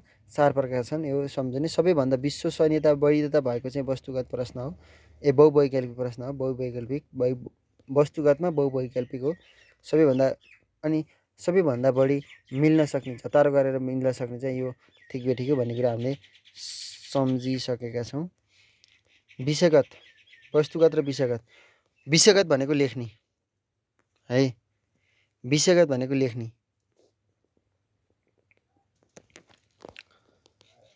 साथीहरू, विषयगत प्रश्न हेर्न गइरहेका छौँ। प्रश्नको स्वतन्त्र रूपमा जवाफ लेख्न सकिने, ज्ञानको साथै भाषा शैली, मौलिकता छनौट गर्ने, सङ्गठन गर्ने भनेको छ। यो सबै कुरा तपाईँहरूले जानिसक्नेछ। यो भनेको आफ्नै परिवेशमा लेख्ने भनेको जस्तै निबन्ध भयो। यो सबै नपढौँ कि जस्तो लागेछ मलाई है। किन भन्दा बुझ्नुभयो मैले पछाडि अगाडिका च्याप्टरहरूबाट रिपिट गरिदिउँला है। संक्षिप्त प्रश्न एक नम्बर चाहिँ विषयगत प्रश्न अन्तर्गत निबन्धात्मक प्रश्न संक्षिप्त प्रश्न छ। यो प्रश्नोत्तर चाहिँ यो आफै बुझ्न सकिन्छ है। वस्तुगत प्रश्न चाहिँ कसले प्रतिपादन गरेका भनेर सोध्न सक्छ। यो भनेको वस्तुगत भनेको जेएम राइसद्वारा हो। जेएम राइस है, जेएम राइस सम्झिनु होला। जेएम राइस वस्तुगत प्रश्न प्रतिपादक। दिएको विकल्पमध्ये सही उत्तर छनौट गर्नुपर्ने भन्ने कुरा छ। यो यसमा चाहिँ सही विकल्प छनौट गरेमा पूर्णाङ्क र नगरेमा 0 अङ्क प्रदान गरिने भन्ने कुरा छ। यो सबै मूल्याङ्कनमा एकरूपता भयो, यो सबै थाहा छ सबैलाई। बहुवैकल्पिक प्रश्न वस्तुगतमा चाहिँ बहुवैकल्पिक भनेको एकदमै बढी एकदम ख्याल गर्नुपर्ने कुरा हो। यो बढी प्रभावकारी र प्रचलित प्रश्न हो। सबैभन्दा ठिक उत्तरमा निर्देशन अनुसार चिन्ह लगाइन्छ भनेको छ। अरू वस्तुगत प्रश्नको तुलनामा अङ्कन गर्ने बानीको सम्भावना कम हुन्छ भनेको छ। जस्तै अनुमान गर्ने कुरा हुन्छ नि, यो एकदम कम हुन्छ बहुवैकल्पिकमा। हामीले दिने भनेकै यही हो। वस्तुगतमा सबैभन्दा बढी विश्वशाली प्रभावकारी चाहिँ यही हुन्छ है। लेखन कला स्वतन्त्र लेखन चिन्तन बाहेक प्राय सबै किसिमको उपलब्धिको परीक्षण गर्दा परीक्षणलाई छिटो गर्दा प्रश्नपत्र पुनः प्रश्नपत्र निर्माण गर्न चाहिँ अलिक कठिन हुन्छ भन्ने कुराहरू छन्। यो चाहिँ तपाईँहरूले ख्याल गर्नुपर्ने कुरा हुन्छ है। खासै यो आजको क्लास खासै त्यो बुझाउनै पर्ने जस्तो मलाई लाग्दैन, किनभने सबै थ्योरी कुरा हुन्। यसमा केही आफै बुझ्न सकिन्छ के कुराहरू। ठिक बेठिक कुरा ज्ञान तहको कुराहरूको स्मरण जाँच गर्ने अङ्कन छिटो गर्नु परेमा धेरै प्रश्नहरू बताउनु भएमा भन्ने छ। यो सबैलाई थाहा छ। चुडा मिलाउने भन्ने कुरा त थाहा छ। यो सबै मैले पढ्ने हो। किन भन्दा ल अब यहाँदेखि अलिक कुरा मलाई अलिकति मन परेको कुरा हो यो। मूल्याङ्कनका गैर परीक्षण मूल्याङ्कन बाहेकका साधनहरू भनेर सोध्यो भने यिनै हुन् है। अवलोकन, घटनावृत्त, सञ्चित अभिलेख, आत्ममूल्याङ्कन, अवस्था अध्ययन आदि है। अवलोकनमा चाहिँ रुजु सूची र श्रेणीमापन पर्दछन् भन्ने सम्झिन सकिन्छ। मूल्याङ्कन बाहेकका साधनहरू के हुन् भन्यो भने यही सम्झिनु होला। अवलोकन सम्झिनुहोस्, घटनावृत्त सम्झिनुहोस्, सञ्चित अभिलेख सम्झिनुहोस्, त्यसपछि आत्ममूल्याङ्कन सम्झिनुहोस्, त्यसपछि अवस्था अध्ययन सम्झिनु होला। माथिको त तपाईँ आफै पढ्न सकिन्छ है। सजिलो छ, एकदमै सजिलो। मैले चाहिँ तपाईँको सुरुका च्याप्टरहरूको अलिकति हार्ड च्याप्टरहरू चाहिँ म अलिकति त्यता सजिलो हुन्छ। यो थ्योरी कुराहरू त आफै पढ्न सकिन्छ नि जस्तो लाग्छ कि मलाई है त। अवलोकन मूल्याङ्कनका गैर परीक्षण साधनहरू मूल्याङ्कनका साधन बाहेक अन्य साधन कुन हुन् भनेर सोध्यो भने यिनै हुन् है। यो सम्झिनु होला। अब अवलोकन भनेको के हो एकदम ख्याल गर्ने। यो भनेको जति बेला पनि तपाईँको विद्यालयमा भन्दा बाहिर पनि विद्यालयमा पनि जति बेला नि अवलोकन गर्न सकिन्छ कि ल। विद्यार्थीले सिकेका कुनै पनि कुराहरूलाई क्रियात्मक पक्षबाट वा विद्यार्थीको कार्यकुशलताको प्रत्यक्ष संलग्नताबाट गरिने मूल्याङ्कनलाई अवलोकन भनिन्छ। भनेको मतलब विद्यार्थीहरूले गर्ने क्रियाकलाप हुन्छ नि, त्यसलाई चाहिँ प्रत्यक्ष अवलोकनबाट चाहिँ हामीले त्यसको मूल्याङ्कन गर्न सकिन्छ भन्ने कुरा छ। विद्यार्थीले सिकाइका लागि प्रत्यक्ष रूपमा हेरेर गरिने मूल्याङ्कन भनेको छ। विद्यार्थी चाहिँ दोको बुन्न लगायो भने त्यसले कति गर्छ, पढाउन लगायो भने कति गर्छ, त्यसको सिपहरू पनि हामीले चाहिँ के गरिन्छ अब्जर्भ गरिन्छ भन्ने कुरा छ।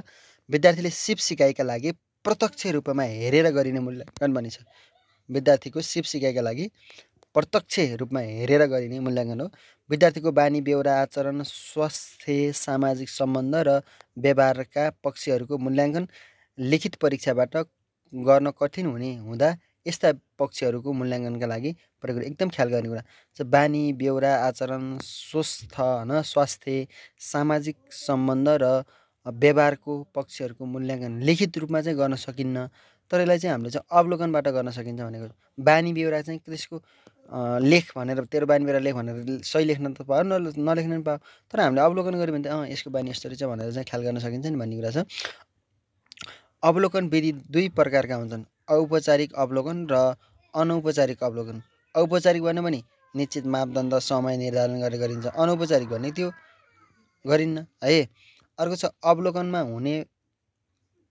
प्रयोग हुने फारमहरू। अवलोकनमा चाहिँ दुई प्रकारका फारमहरू परेको हुन्छ। एउटा श्रेणी मापन है, एउटा रुजु सुजु हैन, रुजु सुजु दुई प्रकारका मापनहरू हुन्छन्। यसलाई चाहिँ हामीले सम्झिनै पर्ने कुरा हुन्छ है। कुनै विशेष गुणको मापनका लागि तयार गरिने पूर्व निर्धारित आधारमा कुनै गुणको स्तरमा मापन गर्ने काम यसमा हुन्छ। श्रेणी छुट्याउने, क ख ग घ श्रेणी छुट्याउने। शरीर राम्रो छ, स्वस्थ कपडा लगाएको छ, सफा कपडा लगाएको छ हैन, त्यसको आचरण राम्रो छ भने त्यसलाई चाहिँ क श्रेणीमा छुट्यायौँ भन्न खोजेको है। अवलोकनकर्तालाई विशेष गुणको मापन गर्ने स्पष्ट र पूर्व निर्धारित आधार दिन्छ।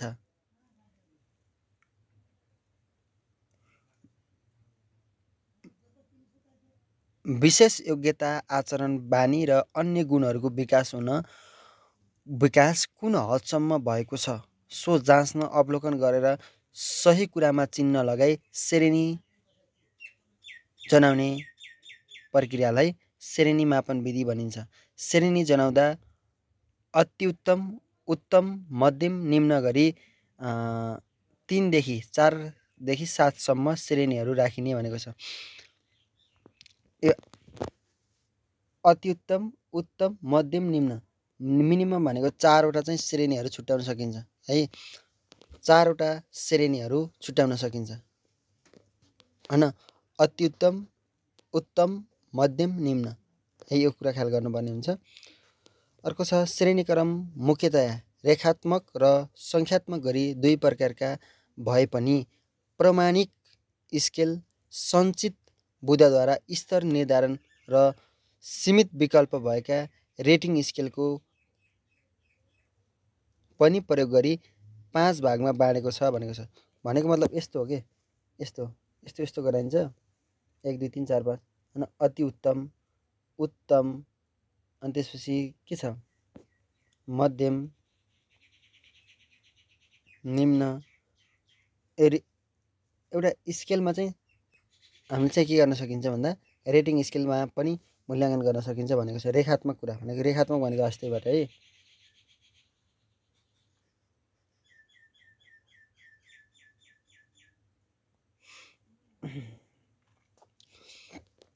श्रेणी मापन मुख्यतया रेखात्मक र सङ्ख्यात्मक गरी दुई प्रकारका भए पनि, रेखात्मक र सङ्ख्यात्मक दुई प्रकारका भए पनि है। यसलाई म बुझाइदिन्छु।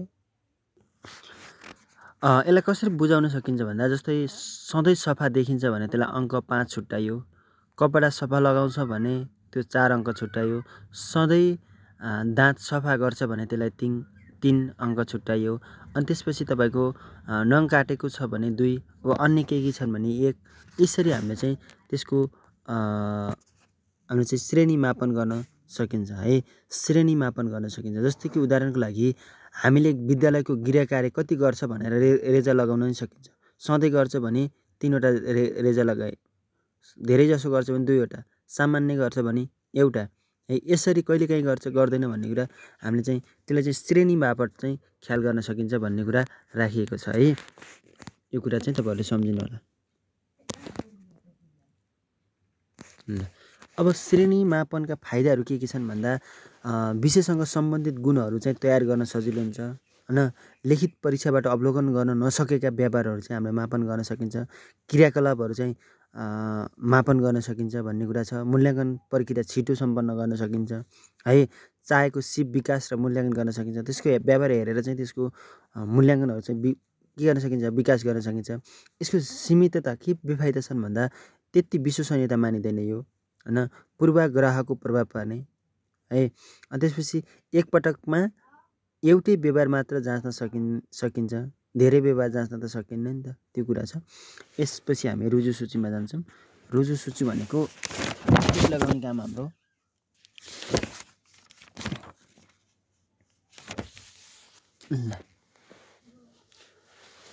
जस्तो कि रुजु सूची भनेको कस्तो भने विद्यार्थीको व्यवहार, गुण, विशेषता सम्बन्धी कुराहरू स्पष्ट रूपमा पत्ता लगाउन उनीहरूको योग्यता, आचरण, बानी सम्बन्धी वास्तविक सूची तयार गरी प्रत्येक विषयमा देखेका वास्तविक उपलब्धिलाई अवलोकन गरी सही स्थानमा चिन्ह लगाउने भनेको छ। रुजु सूचीमा चाहिँ चिन्ह लगाउने है।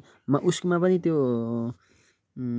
श्रेणी मापनमा पनि टिकट लगाउन सकिन्छ है। त्यो त तर एमा बढी चाहिँ एमा हो रुजु सूचीमा चाहिँ रुजु चेक गर्ने हो कि होइन, रुजु सूचीमा चेक गर्ने हो। हुन्छ, खास स्वभाव र आचरण र व्यवहार जाँच्न सकिने। वास्तविक कुरामा चाहिँ खास स्वभाव र व्यवहार चाहिँ जाँच्न सकिने हुन्छ। पहिले मापदण्डका राखेका हुन्छन्, त्यसमा चाहिँ टिक लगाउने। सरसफाइ गरेको छ तीनवटा रेजा सकिने हो। यसरी है पहिले नै तयार गरेको हो सूचीहरूमध्ये कुनै खास एउटामा चिन्ह लगाइन्छ।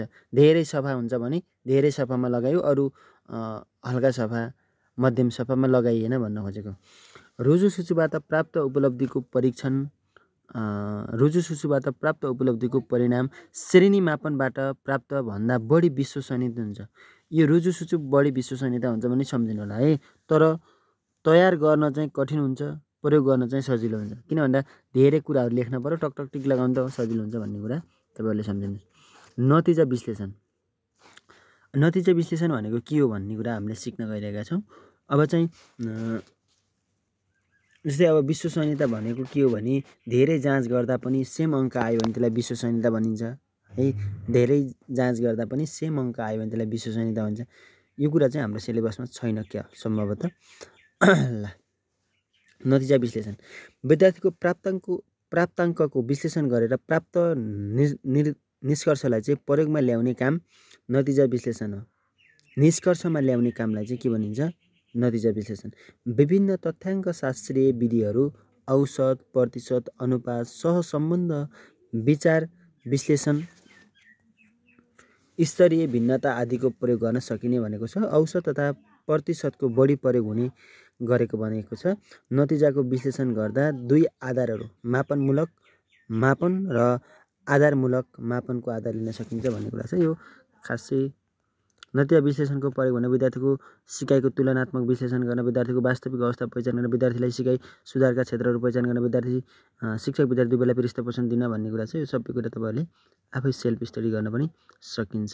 अब हामीले चाहिँ निरन्तर विद्यार्थी मूल्याङ्कन छ। निरन्तर विद्यार्थी मूल्याङ्कन कति छ भन्ने कुरा हेर्छौँ। यदि भोलि सम्भवतः सकिने भयो भने हामीले यसलाई यसमै अन्त्य गर्न पनि सक्छौँ।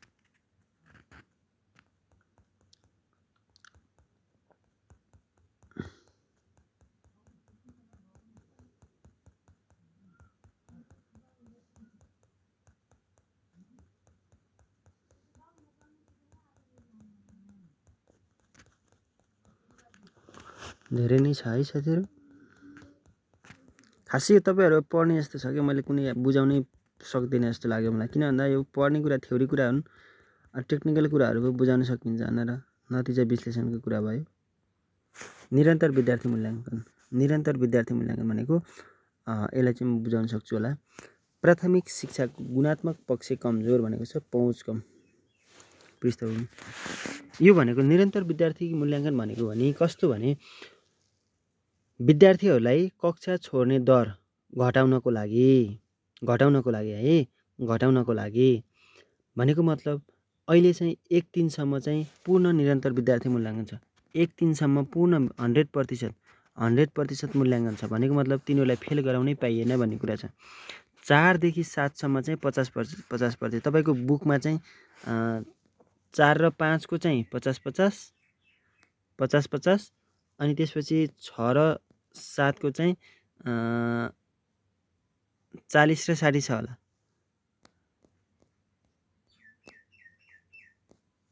40 र 60 छ होला है। यो चाहिँ आजभोलि चाहिँ चेन्ज भएर 50-50 गराएको छ सबैको। धेरै साथीहरूले मैले अस्ति क्वेसन काट्दा धेरै साथीहरूले चाहिँ मलाई क्वेसन गर्नुभएको थियो, तर अहिले गराएको छ। अहिले चाहिँ सबैको 40 र 60 गराएन कि 6 र 7 को पनि के गराएको छ। 6 र 7 को पनि 78 देखि मैले तालिममा थाहा पाएको कुरा सिकेको कुराहरू हुन्। 78 देखि चाहिँ के गर्छ भन्दा अहिले तपाईँको 4 देखि 7 सम्म चाहिँ 50% आन्तरिक मूल्याङ्कन, 50% चाहिँ आवधिक भनेको वार्षिक परीक्षा होइन, त्यो परीक्षाबाट लेख्ने कुरा सिकेको छ। यो निरन्तर विद्यार्थी मूल्याङ्कनले खास के गर्छ भन्दा विद्यार्थीलाई चाहिँ पढाइप्रति चाहिँ त्यो फेल हुने दर यताउति घटाउँछ कि। त्यही भएर 50% चाहिँ निरन्तर विद्यार्थी मूल्याङ्कन गर्यो भने त्यो भनेको के हो भने विद्यार्थीहरूले चाहिँ फेल हुने दर त घट्यो नि त, त्यही भएर विद्यालय छोड्ने दर घट्छ होइन, उनलाई चाहिँ त्यो फाइदा छ भन्ने कुरा हो। परीक्षण। निरन्तर विद्यार्थी मूल्याङ्कन चाहिँ कुन कुन योजनाबाट आएको भनेर सोध्न सक्छ। निरन्तर विद्यार्थी मूल्याङ्कन चाहिँ नव पञ्चवर्षीय योजनाबाट आएको थियो। यो सम्झिनै पर्ने कुरा है। नव पञ्चवर्षीय योजनाबाट आएको थियो, सम्झिनै पर्ने कुरा। नव पञ्चवर्षीय योजनाबाट आएको। BPEPII-बाट आधारभूत तथा प्राथमिक शिक्षा कार्यक्रम दोस्रो BPEP आधारभूत तथा प्राथमिक शिक्षा कार्यक्रम दोस्रो BPEPII-बाट चाहिँ आएको थियो। यो चाहिँ 57बाट कक्षा 1 देखि 3 सम्म लागू। यो सम्झिनै पर्ने है। 57बाट कक्षा निरन्तर विद्यार्थी मूल्याङ्कन 2057बाट कक्षा 1 देखि 3 सम्म चाहिँ लागू भएको थियो भन्ने सम्झिनु है। यसलाई चाहिँ 5वटा जिल्लामा निरन्तर विद्यार्थी मूल्याङ्कन चाहिँ 5वटा जिल्लामा चाहिँ लागू भएको थियो। निरन्तर विद्यार्थी मूल्याङ्कन चाहिँ 5वटा जिल्लामा 2057 सालदेखि चाहिँ 3वटा 1 देखि 3 कक्षासम्म चाहिँ लागू भएको थियो। सम्झिनु होला। यो भनेको कसले ल्यायो भन्दा आधारभूत तथा प्राथमिक शिक्षा कार्यक्रम BPEP सम्झिनु होला। BPEP है। यो चाहिँ नवौँ पञ्चवर्षीय योजनाबाट आएको थियो। नवौँ पञ्चवर्षीय योजनाबाट आएको थियो। कुन कुन जिल्लामा भनेर यो 5वटा जिल्लाहरू चाहिँ सम्झिनै पर्ने हुन्छ। यसलाई चाहिँ सम्झिने भनेको इचिस्यासुक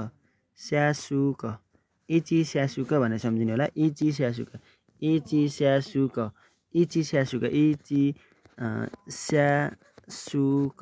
है।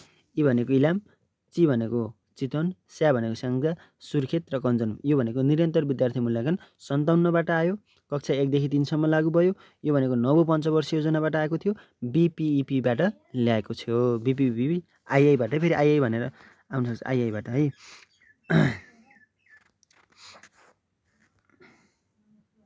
लागू वा कार्यान्वयन। प्राथमिक शिक्षा पाठ्यक्रम 2062 1-3ले व्यवस्था गरे अनुरूप शैक्षिक सत्र 2063 देखि चाहिँ लागू भएको छ। विद्यालय क्षेत्र सुधार योजना चाहिँ 66 देखि 72ले कक्षा 7 सम्म निरन्तर खतरा कुरा हो नि हो। यो चाहिँ खतरा कुरा है। मलाई मन परेको कुरा हो यो। विद्यालय क्षेत्र सुधार 66 देखि 72ले कक्षा 7 सम्म चाहिँ अहिले कतिसम्म विद्यार्थी निरन्तर विद्यार्थी मूल्याङ्कन छ भनौँ भने 7 सम्म छ के। त्यो सम्झिनु है। 1 देखि 7 सम्म। कक्षा 6 मा चाहिँ शैक्षिक सत्र 2070 देखि चाहिँ लागू भएको थियो भनेर सम्झिनु होला। यो मेन कुरा सम्झिने भनेको यो हो। इचिस्यासुको सम्झ्यौँ, 57 देखि भयो सम्झ्यौँ। अनि त्यसपछि यो भनेको चाहिँ तपाईँको नवौँ पञ्चवर्षीय योजनाबाट आएको छ। BPEPII-बाट हो। यति कुरा सम्झ सक्यो त। अरू कुरा के छ। 5वटा जिल्लामा भएको 1-3 सम्म चाहिँ 57बाट लागू भएको थियो।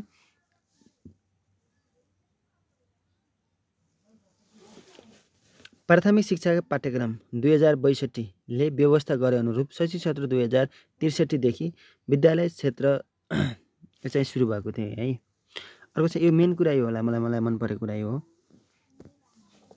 विद्यालय क्षेत्र सुधार योजना 66 देखि 72ले कक्षा 7 सम्म विस्तार गर्ने नीति है। 7 सम्मै विस्तार गर्ने नीति चाहिँ ल्याएको थियो भनेर सम्झिनु होला है।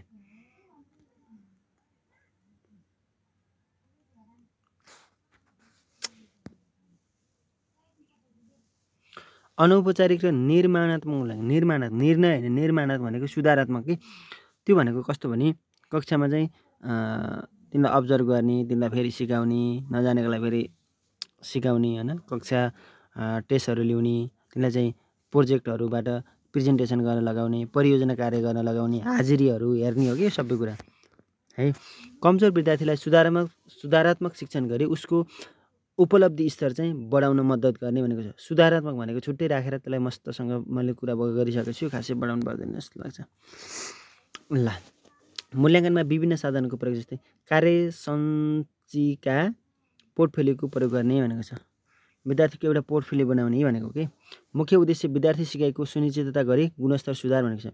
मुख्य उद्देश्य विद्यार्थीको सिकाइको सुनिश्चितता गरी गुणस्तर सुधार भनेको छ। गुणस्तर चाहिँ सुधार गर्ने भनेको छ। विद्यार्थीको सिकाइ स्तरको सुनिश्चितता गरी गुणस्तरमा चाहिँ सुधार गर्ने। यो सम्झिनु है। गुणस्तरमा सुधार गर्ने। यो चाहिँ यो आउनै सक्ने कुरा हो। गुणस्तरमा चाहिँ सुधार गर्ने। निरन्तर विद्यार्थी मूल्याङ्कनले के गर्छ भन्दा गुणस्तरमा चाहिँ सुधार गर्छ। सक्को त नि कुरा केही छैन।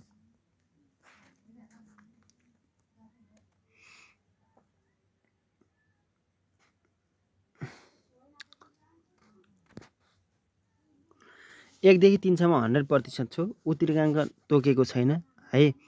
उत्तराङ्क तोकेको छैन। अब यो सम्झिनु तपाईँलाई अलि यो पनि 50 यो पनि 50 भइसकेको छ। यो पुरानो नोट भएको कारणले हो 50-50 भइसकेको छ है। मैले तालिममा अस्ति भर्खर लिएको कुरा सिकेको कुरा हो है। 40-40 भयो।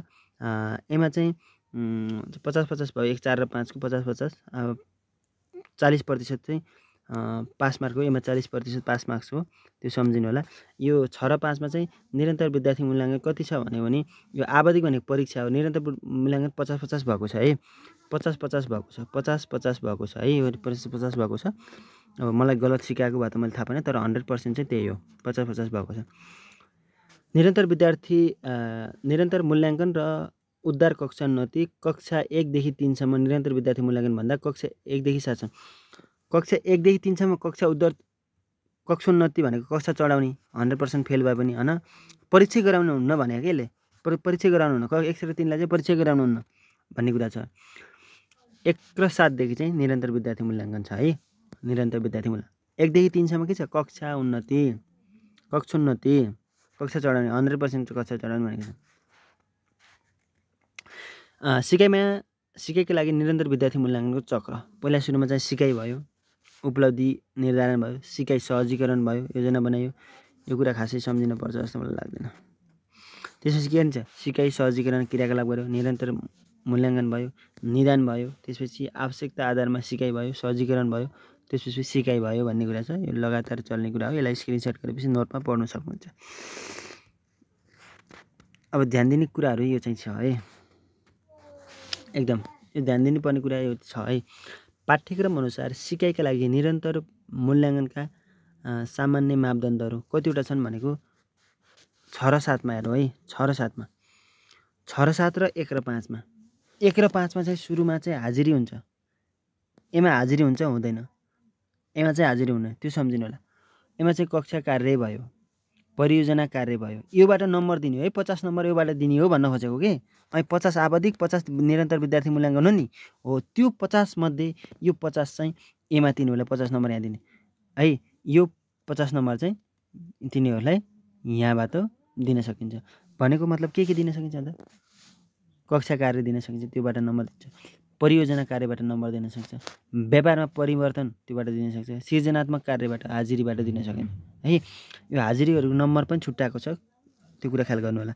अर्को छ 6 र 7। एमा हाजिरी छैन है। एमा हाजिरी छैन। कक्षा कार्य भयो, कक्षा सहभागिता, कक्षा कार्य र सहभागितालाई अलग अलग रूपमा ल्यायो है। एमा चाहिँ एकै ठाउँ थियो है, तर यहाँ अलग अलग ल्यायो। अर्को परियोजना कार्य भइहाल्यो, व्यापार परिवर्तन भयो, सृजनात्मक। अब एमा उपलब्धि परीक्षा एमा 5 वटा छन्, एमा 7 वटा छन्। त्यही भएर एमा सम्झिने भनेको के? उपलब्धि परीक्षा र शिक्षकले चाहेको थप गर्न, चाहेमा अन्य थप गर्न सकिने भन्ने कुरा सम्झिनु होला। एमा बढी हाजिरी छ। एमा 1 र 5 मा हाजिरी पनि हेरियो, 6 र 7 मा चाहिँ हाजिरी हेरेन भन्ने कुरा है। त्यो 50-50% चाहिँ तपाईँलाई एक्जाममा सोध्ने सम्भावना कम छ है।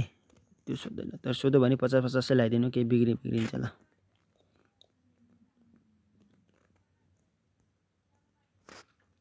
ल मैले अस्ति प्रश्न पनि काटेको थिएँ तपाईँहरूलाई है। 1 र 5 र 6 र 7 यो निरन्तर विद्यार्थी मूल्याङ्कनलाई क ख ग श्रेणी निर्धारण गरिन्छ। कति श्रेणी? क ख ग, 3वटा श्रेणी। कति नम्बरदेखि कति नम्बर ल्यायो भने त्यसलाई क श्रेणी, कति नम्बरदेखि कति नम्बर अथवा कति प्रतिशतदेखि कति प्रतिशत ल्यायो भने त्यसलाई चाहिँ ख श्रेणी। किन भन्दा नम्बर भने नि त्यही हो भन्न खोजेको नि। 100 लाई मान्नेको छ नि त, त्यही भएर नम्बर भने पनि केही फरक पर्दैन भन्ने कुरा। अब यता सम्झिनु, 40 भन्दा तल ग है। एमा 40 भन्दा तल छ। एमा 70 भन्दा माथि छ। एमा 30 को फरक छ। एमा 30 को फरक छ। एमा 20 को फरक छ। सम्झिनु, एमा 30 को फरक छ। 1 र 5 मा 30 को फरक छ। 6 र 7 मा चाहिँ के छ? 20 को फरक छ। यति सम्झिनु। अब सम्झिने कसरी? 40 देखि तल, 40 देखि तल छैन, 40 देखि 20 जोड्नुस् 60। 60 भनेको 1 घटाउनुस् 59, 1 घटाउने 20 - 1। एमा 60 देखि 20 जोड्नुस् 70, 80। 80 - 1 भनेको 79 सम्म ख श्रेणी। 80 भन्दा माथि चाहिँ क श्रेणी हेर्नु। तर एमा 30 छ। एमा 30 को कुरा हुन्छ, एमा 20 को कुरा हुन्छ। सम्झिनु, 40 देखि तल चाहिँ ग श्रेणी भयो। 40 देखि तल भयो भने 40 देखि 30 बढाउनु 70। 70 - 1 भनेको 69। 69लाई के भन्यो? ख श्रेणी भन्यो। कति क्लियर छ हेर्नुहोस्। अब बुझाउने कुराहरूलाई त म बुझाउँछु, त्यो कथा जस्तोलाई त म बुझाउनै सक्दिनँ यार कसम। आफै पढ्ने कुरा हो हैन त। अब यहाँ हेर्नुहोस्, टेक्निकल कुराहरू म बुझाइदिन्छु नि त। 70 देखि 100, 70 देखि 100 भनेको 30 को फरक हो कि नि? हो। 30 को फरक 1 र 5 मा, 6 र 7 मा चाहिँ 20 को फरक, 20 को फरक -1, 20 को फरक -1 है यति। 40 देखि 20, 60 - 1 भनेको 59 चाहिँ ग श्रेणी है। यो तल भएन है मा, तल 40 देखि तल भन्ने कुरा त एमा मात्रै हो है। तल्लो कक्षामा तल भनिन्छ, 1 5 मा तल्लो कक्षा त्यो तल भनिन्छ। 60 भनेको 59 भयो। अब 60 मा जाने, 60 देखि तपाईको 79 सम्म नम्बर ल्यायो भने 60 देखि 20 जोड्ने नि त। 79 सम्म नम्बर ल्यायो त्यसलाई ख श्रेणी दिने है। निरन्तर विद्यार्थीसम्म ख श्रेणी दिइयो के, त्यो खालको कुराहरू त्यही हो। मैले भन्न खोजेको थिएँ, एमा 20 जोड्ने र -1 गर्ने, एमा 20 जोड्ने 30 जोड्ने र -1 गर्ने, एमा 20 जोड्ने र -1 गर्ने, कुरा त्यति हो सक्यो। यो 20 भन्दा तल, एमा फेरि 70 भन्दा माथि, एमा फेरि 80 भन्दा माथि, किनभने 20 को एमा 20 को कुरा छ नि त, एमा 20 को कुरा छ नि त। त्यही भएर 80 देखि 20 बढ्दा 100, 70 देखि 100 भनेको 30 को फरक। एउटा कुरा जान्नुभयो। अब 30 घटाउनुस्, 30 घटाउनु भनेको 70 मा 30 घटाउनु भनेको 40 हो। 40 देखि 69 सम्म त्यसरी सम्झिन्छ। अब 40 देखि तल भने 40 भन्दा तल सक्को। यसलाई 20 भनेको 20 देखि 100 सम्म भनेको क श्रेणी। अब 20 घटाउनु 60, 60 देखि 80 सम्म नपुग्दै 1 घटाउने 79 सम्म ख। अब एमा 60 भनेको 20 घटाउनु 40 आयो। 40 देखि 59 के अरे 60 सम्म पुग्ने, 40 देखि 60 सम्म पुग्नको लागि 79 हैन के अरे 59 त्यसरी सम्झिन सकिन्छ के, क्लियर छ। एमा रेजा दिने है।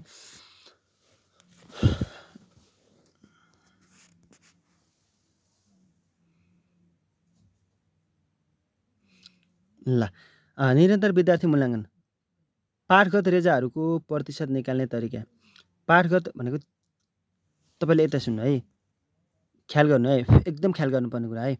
एमा चाहिँ 3वटालाई, उत्तमलाई 3वटा है, उत्तम सिकेका 3वटा, अति उत्तमलाई 3वटा, उत्तमलाई 2वटा र सामान्यलाई चाहिँ एउटा रेजा दिनिन्छ। 3 प्रकारका रेजा। यो भनेको अति उत्तम, अति उत्तम, 2टा भनौँ भने उत्तम, उत्तम, एउटा भनौँ भने सामान्य है। अब कसरी, अब यसलाई रेजा निकाल्ने सूत्र कसरी हेर्नु है। रेजा प्रतिशत निकाल्न, रेजा प्रतिशत त निकाल्नै पर्यो। विद्यार्थीले पाएका जम्मा रेखा, जस्तै 50वटा रेजा पायो अपन पाठमा के अरे पढाइमा भएका पाठ सङ्ख्या भनेको हामी कतिवटा पाठ पढ्यौँ? 3वटा पाठ पढ्यौँ उदाहरणको लागि। इन्टु 3 इन्टु 100 इन्टु 100, यो 3 त सूत्रकै हो। 3 भनेको पढाएको पाठ हो, 50 अङ्क त 50वटा रेजा त त्यसले पाएकै छ भनेर हिसाब गर्ने है। त्यसरी हिसाब गर्ने। उदाहरणको लागि विद्यार्थीले पाएको जम्मा रेखा कति छ ल भन्नु? 50 छ है। उसले चाहिँ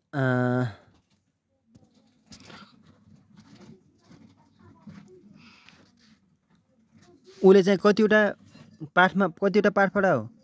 2वटा इन्टु 3 भनेको सूत्रको 3 इन्टु 100 गर्यौँ भने त्यही रेजा प्रतिशत आउँछ है। यसलाई कसरी निकाल्ने? 3 दुना 6, 6 अपन 50 इन्टु 100 गुणन गर्दा कति आउँछ? त्यति प्रतिशत आयो त्यसको भनेर सम्झिने। 3 प्रकारका रेजा हुन्छन्। एउटा 3वटा दियो भने अति उत्तम, 2वटा दियो भने उत्तम, एउटा दियो भने के हो? सामान्य है। त्यसरी सम्झिनु होला।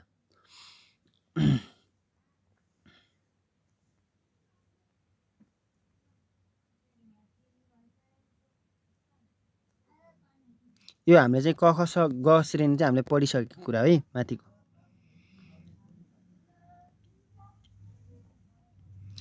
अब यसलाई कसरी श्रेणी दिने? एमा हेर्नुहोस्, गणित विषयमा पहिलो त्रैमासिकमा 4वटा पाठ सिकिसक्दा विद्यार्थीले क्रमशः क ख ख क ग ख ख क पाएका उसको औसत श्रेणी भनेको छ। ग भनेको कति हो? 40, ख भनेको 60, ख भनेको 60, क भनेको 80 हो नि त हामीले अस्ति सिकेको। 80 भन्दा माथि ख, 40 भन्दा तल ग, 40 देखि 79 सम्म 40 50 60 59 सम्म ख यसरी सिकेको थियौँ नि हैन। ए ओ सरी 40 भन्दा तल हैन, यो त कतिको रे 6 र 7 को 40 देखि 20 जोड्ने 59 सम्म 59 सम्म कति ग, यो भनेको त्यही भएर ग ल्याइयो हैन, ग 40 अनि 59 भनेको 60 देखि 79 20 जोड्ने 79 भनेको सम्म ख, त्यो दुईटा ख भनेको प्लस 60 60 60 60 हैन, प्लस 60 60 त्यसपछि क भनेको त 80 देखि माथि हो, त्यही भएर कति भयो 4 वटा भागा 4 गराउने बराबर 60 आयो भने ख श्रेणीमा आयो भनेर। यो भागा 4 कसरी गर्यौं भन्दा 4 वटा 1 2 3 4 4 वटा भयो नि त, त्यही भएर 4 ले 4 वटा श्रेणी हो नि त, त्यही भएर 4 ले भाग गर्छौं भन्ने कुरा जान्नु होला। मूल्याङ्कनका यो एकदम इम्पोर्टेन्ट छ, अप्ठ्यारो पनि छ, हामीले चाहिँ यो भोलि पढ्छ। मूल्याङ्कनका साधनमा हुनुपर्ने विशेषताहरू भोलि पढ्छौँ है, किन भन्दा अलिकति इम्पोर्टेन्ट पनि छ अप्ठ्यारो पनि छ। मूल्याङ्कनका साधनमा हुनुपर्ने विशेषताहरू यो बुझ्नुभयो भने कसरी 4 कसरी आएको भन्दा 4 वटा श्रेणीहरू छन्। यो 40 कसरी आयो भन्दा यो ग श्रेणीमा 40 देखि 60 सम्म हो नि त, 40 देखि 59 हो, त्यही भएर 60 सम्झ्यौँ। 60 देखि 80 सम्म ख श्रेणी हो, 40 देखि 60 भनेको 60 देखि 80 भनेको 60 ठ्याक्कै हो। 65 आए पनि हामीले ख लगाउँछौँ के, त्यो त्यसरी सम्झिनु होला। यो खासै रेजा प्रतिशत निकाल्नको लागि जम्मा रेजा पाएको रेजा माथि लेख्ने, पाठ कति पाठ पढायो इन्टु 3 भयो, यो बुझ्नु हो। यो भनेको यो मैले बुझाइसकेको छु, तर बुझिन्छ जस्तो लाग्छ मलाई। ल एक फेरि रिपिट गर्नु होला, बुझिन्छ है। अहिले चाहिँ कति भन्दा 4 देखि 7 सम्म चाहिँ कस्तो छ भन्दा तपाईँको 50% छ है, 50% चाहिँ निरन्तर विद्यार्थी मूल्याङ्कन उ छ, मैले त्यो सिकेको त्यही हो। ल हुन्छ, थ्याङ्क यू सो मच मलाई यति बेलासम्म झेलिदिनु भयो। यो अरू सबै गफ लाउने कुराहरू त तपाईँ आफै पढ्नु साथीहरू, अनि मैले पढाउन सक्दैन, तर टेक्निकल कुराहरू चाहिँ म राम्रोसँग बुझाइदिन्छु। Thank you so much.